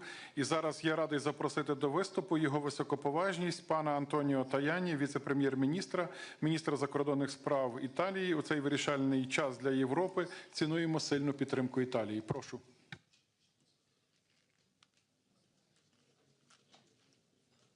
Dear President Zelensky, 3 years already passed from the beginning of the war launched by Russia to invade Ukraine, 3 years of resistance of the Ukrainian people on battlefields and in the cities. The Ukrainian people show the courage on the front line, but also in their everyday life. Today, we join you in paying tribute to them. In all this time, the Italian government has been at your side in the effort for a just peace. This cannot be a surrender of Ukraine. Italy is working with its friends and partners for peace. Peace is our goal. There will be no negotiation without Ukraine and without Europe. It's impossible to achieve an agreement in favor of peace without Ukraine and without Europe. This is very important for us. Peace must come with strong security guarantees for Ukraine. It must be real, strong and lasting to prevent Europe from facing war again. We look forward to discussing together the future of Ukraine, its reconstruction, cultural exchange, trade. We want tourists to visit Ukrainian cities, Ukrainian students to visit Italy and our university to work together. Italy is in the first line on the reconstruction, with a special focus on energy sector, crucial for families, especially in the winter. We are working hard together for organizing an international conference on reconstruction that will host in Rome on the 10 and 11 July. And we want to organize a big success for Ukraine. For 3 difficult years, Italy stood with Ukraine, and it will continue to do so. For a future of peace, growth, prosperity, and most importantly, freedom. Slava Ukraini! Дуже дякуємо вам. І зараз я маю честь запросити до виступу пана Дениса Шмигаля, прем'єр-міністра України. Прошу вас, пане прем'єр-міністре. Дякую. Distinguished leaders of Europe and the world, Excellencies, Mr. President, dear colleagues, partners, first of all, let me express the highest appreciation and gratitude to all of you, to your countries, to your nations, for your unwavering support during these 3 years, from the very beginning till today, till our victory, till our mutual victory, I would say. Today we stand at the epicenter of historic events, events that will define the future of our countries, our people, and the values we cherish. For 3 years, Russia has waged a brutal full-scale war against our country. Its goal is not only to destroy Ukraine, but also to dismantle Europe and the global order itself. They intend to destroy the Europe that gave birth to democracy, the Europe where human dignity and human rights are paramount. For years now, Russia has been waging a hybrid war against European nations, and this reality can no longer be ignored. The enemy targets our core values: freedom, human rights, unity, and cooperation aimed at building our common future. The Kremlin seeks to fragment the European continent piece by piece, aiming to dominate each part individually. Only through collective unity we can effectively resist this aggression. Right now, no country in the world has more frontline experience effectively confronting Russia than Ukraine. Behind us stands a battle-hardened army and an innovative defense industry. Ukraine holds the keys to Europe's energy independence, critical raw materials autonomy, and the potential to establish a major manufacturing and logistical hub for the entire continent. Ukraine always has been and always will be an integral part of the Creator European family. Our unity is a guarantee of our security and economic prosperity. As long as we stand shoulder to shoulder, nothing and no one can defeat us. Today, Ukraine is paying the highest price imaginable in this war against Russia. In lives lost, infrastructure destroyed, and severe economic damage.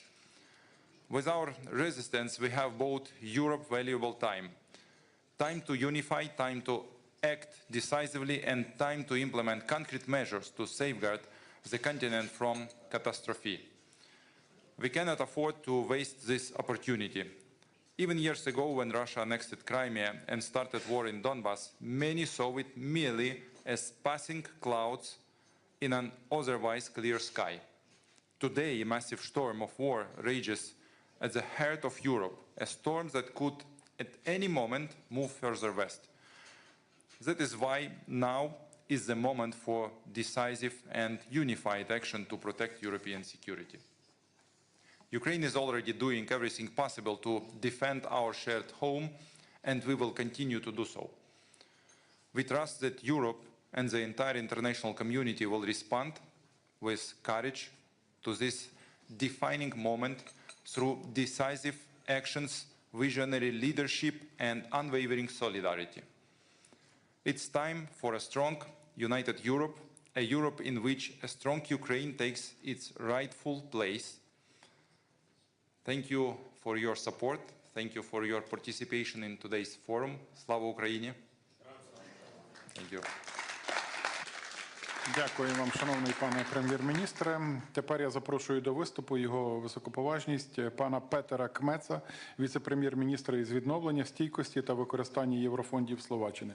Цінуємо надану вашою країною допомогу. Прошу. Thank you very much, dear President Zelensky, Your Excellencies, ladies and gentlemen. Thank you for the opportunity to address this assembly.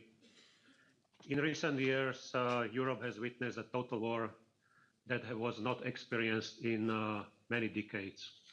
3 years of Russia's invasion of Ukraine, 3 years of hostilities, huge number of human casualties, extreme destruction of the Ukrainian economy and infrastructure. Moreover, past weeks has also shown a shift in the United States approach to foreign policy. This shift has prompted a necessary re-evaluation of our collective security framework that has been broadly discussed also at this forum. The new US administration has undertaken steps to start the process that might lead to peace talks. However, Ukraine and the EU must be at the table. It's the quality of the outcome that will determine European and Ukrainian security and stability in the longer term. Slovakia has consistently called for a peaceful resolution of the war, which would prevent the loss of civilian life, importantly, maintaining Ukraine's sovereignty and political independence in line with international law. Against this backdrop, we support every effort leading to a comprehensive, just and lasting peace. A comprehensive and just peace is a prerequisite for lasting peace. Robust security guarantees for Ukraine are a critical precondition for achieving sustainable solution. Nevertheless, future engagement of the US in the security guarantees for Ukraine is essential. While Europe can and must take the responsibility for Ukraine, it will not be possible without critical enablers and some form of US assistance. Slovakia, as a neighboring country, is committed to help Ukraine in its integration into the European Union, and we have started necessary steps to facilitate the access of Ukraine to the European markets through improving the transborder infrastructure for roads, electricity, energy, and railways. We will continue doing so that Ukraine feel a full-fledged European partner and in the future a full-fledged member of the European Union. Finally and crucially, Slovakia remains committed to strengthening partnerships and across Europe and across the Atlantic. Despite current shifts, we must coordinate with the US and European allies to ensure that Ukraine receives the security it seeks and indeed deserves in the face of ongoing challenges. The resulting architecture should not only deter aggression, but lay the groundwork for lasting peace and prosperity in our shared region. Thank you for your attention. Дуже вам дякуємо. Наше засідання поступово добігає кінця. І я маю честь передати слово останньому спікеру в цій залі, його високоповажності, пану Бенджаміну Ададу, міністру делегату у справах Європи Французької Республіки. Франція залишається одним із стовпів європейської та глобальної безпеки. Прошу.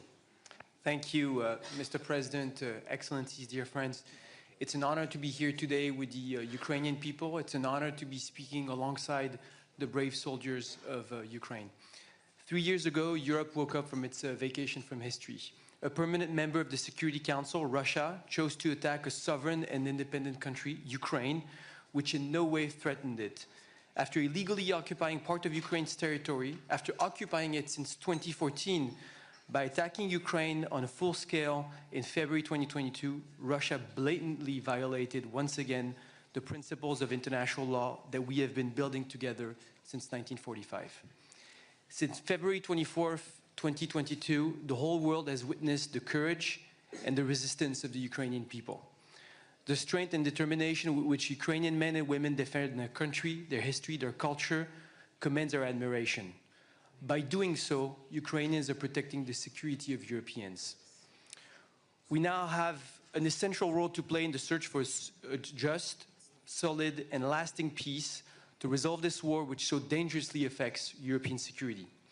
We must work together, just as we have demonstrated our unity and solidarity since the first day of Russian aggression.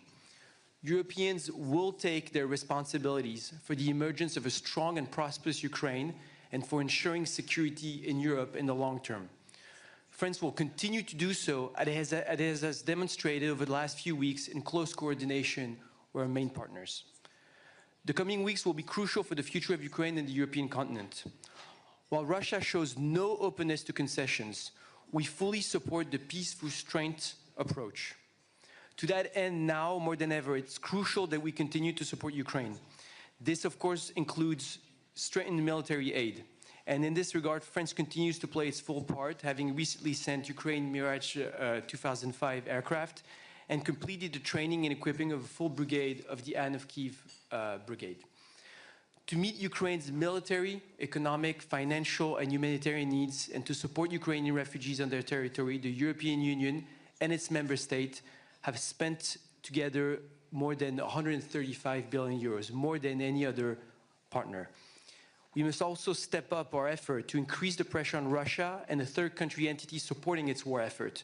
This is why we welcome today's adoption of a 16 package of sanctions by the European Union and our partners.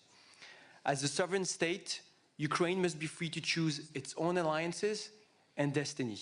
This is why we fully support its European path. Ukraine is, of course, already a member of the European family. A settlement of the conflict without Ukraine would have no future. It would consecrate the superiority of force and aggression over law and pave the way for tomorrow's wars. Nothing must be decided about Ukraine without Ukraine. To be just and lasting, peace must respect the United Nations Charter and its principles, and thus the sovereignty and territorial integrity of Ukraine. Russia's aggression constitutes a direct existential threat to the entire European continent. Europe, whose security is at stake, must take part of the negotiation and the long-term security guarantees to resolve the conflict. Nothing must be decided on European security without Europeans. These principles guide our action, guide France's action, and we will not deviate from them. This is a turning point for European security, and history will look at us. Rest assured that we will continue to support Ukraine until a just and durable peace is achieved, a peace that will guarantee Ukraine's security interest, its freedom, and ours collectively on the scale of the European continent. France stands with the Ukrainian people. Slava Ukraini! Дуже вам дякуємо за ваш виступ. І перед нами ще два коротких відеозвернення від керівництва НАТО та Ради Європи тривалістю близько 3 хвилин. Ukraine continues to endure with courage that does not falter, hope that does not fade, and a spirit that cannot be broken. NATO has stood with Ukraine throughout Russia's brutal war of aggression to keep the flame of freedom burning. We have kept Ukraine strong by providing arms, equipment, and training. The bravery and resilience of the Ukrainian people are an inspiration to the world. NATO will continue to support and stand with Ukraine and help it through the challenges ahead to ensure this war can end with a just and lasting peace. Friends, it was 4 o'clock in the morning on 24th February 2022 when the first explosions sounded in Kiev, Kharkiv, Odessa, and in Mariupol in the Donbas region. The European Convention on Human Rights is being flouted. Our values are under attack. And the very next day, the procedure for excluding Russia from the Council of Europe was initiated. 3 years on, our support is unwavering. The Council of Europe stands by Ukraine to obtain reparations, to combat war crimes and impunity, to strengthen democracy, to protect the children of Ukraine, so that Ukraine continues to exist, so that it can return to the path of peace, reconstruction, and justice. Because Ukraine's future is European. We are writing this future together, based on the values we share, those of a free and sovereign Ukraine, those of a just and lasting peace, the values of a strong and united Europe throughout our continent and the world. Дуже дякуємо. На цьому офіційна частина саміту «Підтримуй Україну» завершується. Ми вдячні нашим гостям, лідерам за незмінну підтримку. Ми сьогодні відчуваємо цю єдність, підтримку ваших народів, ваших країн, ваше лідерство. І оголошую наступний елемент програми – спільну прес-конференцію. Дякуємо.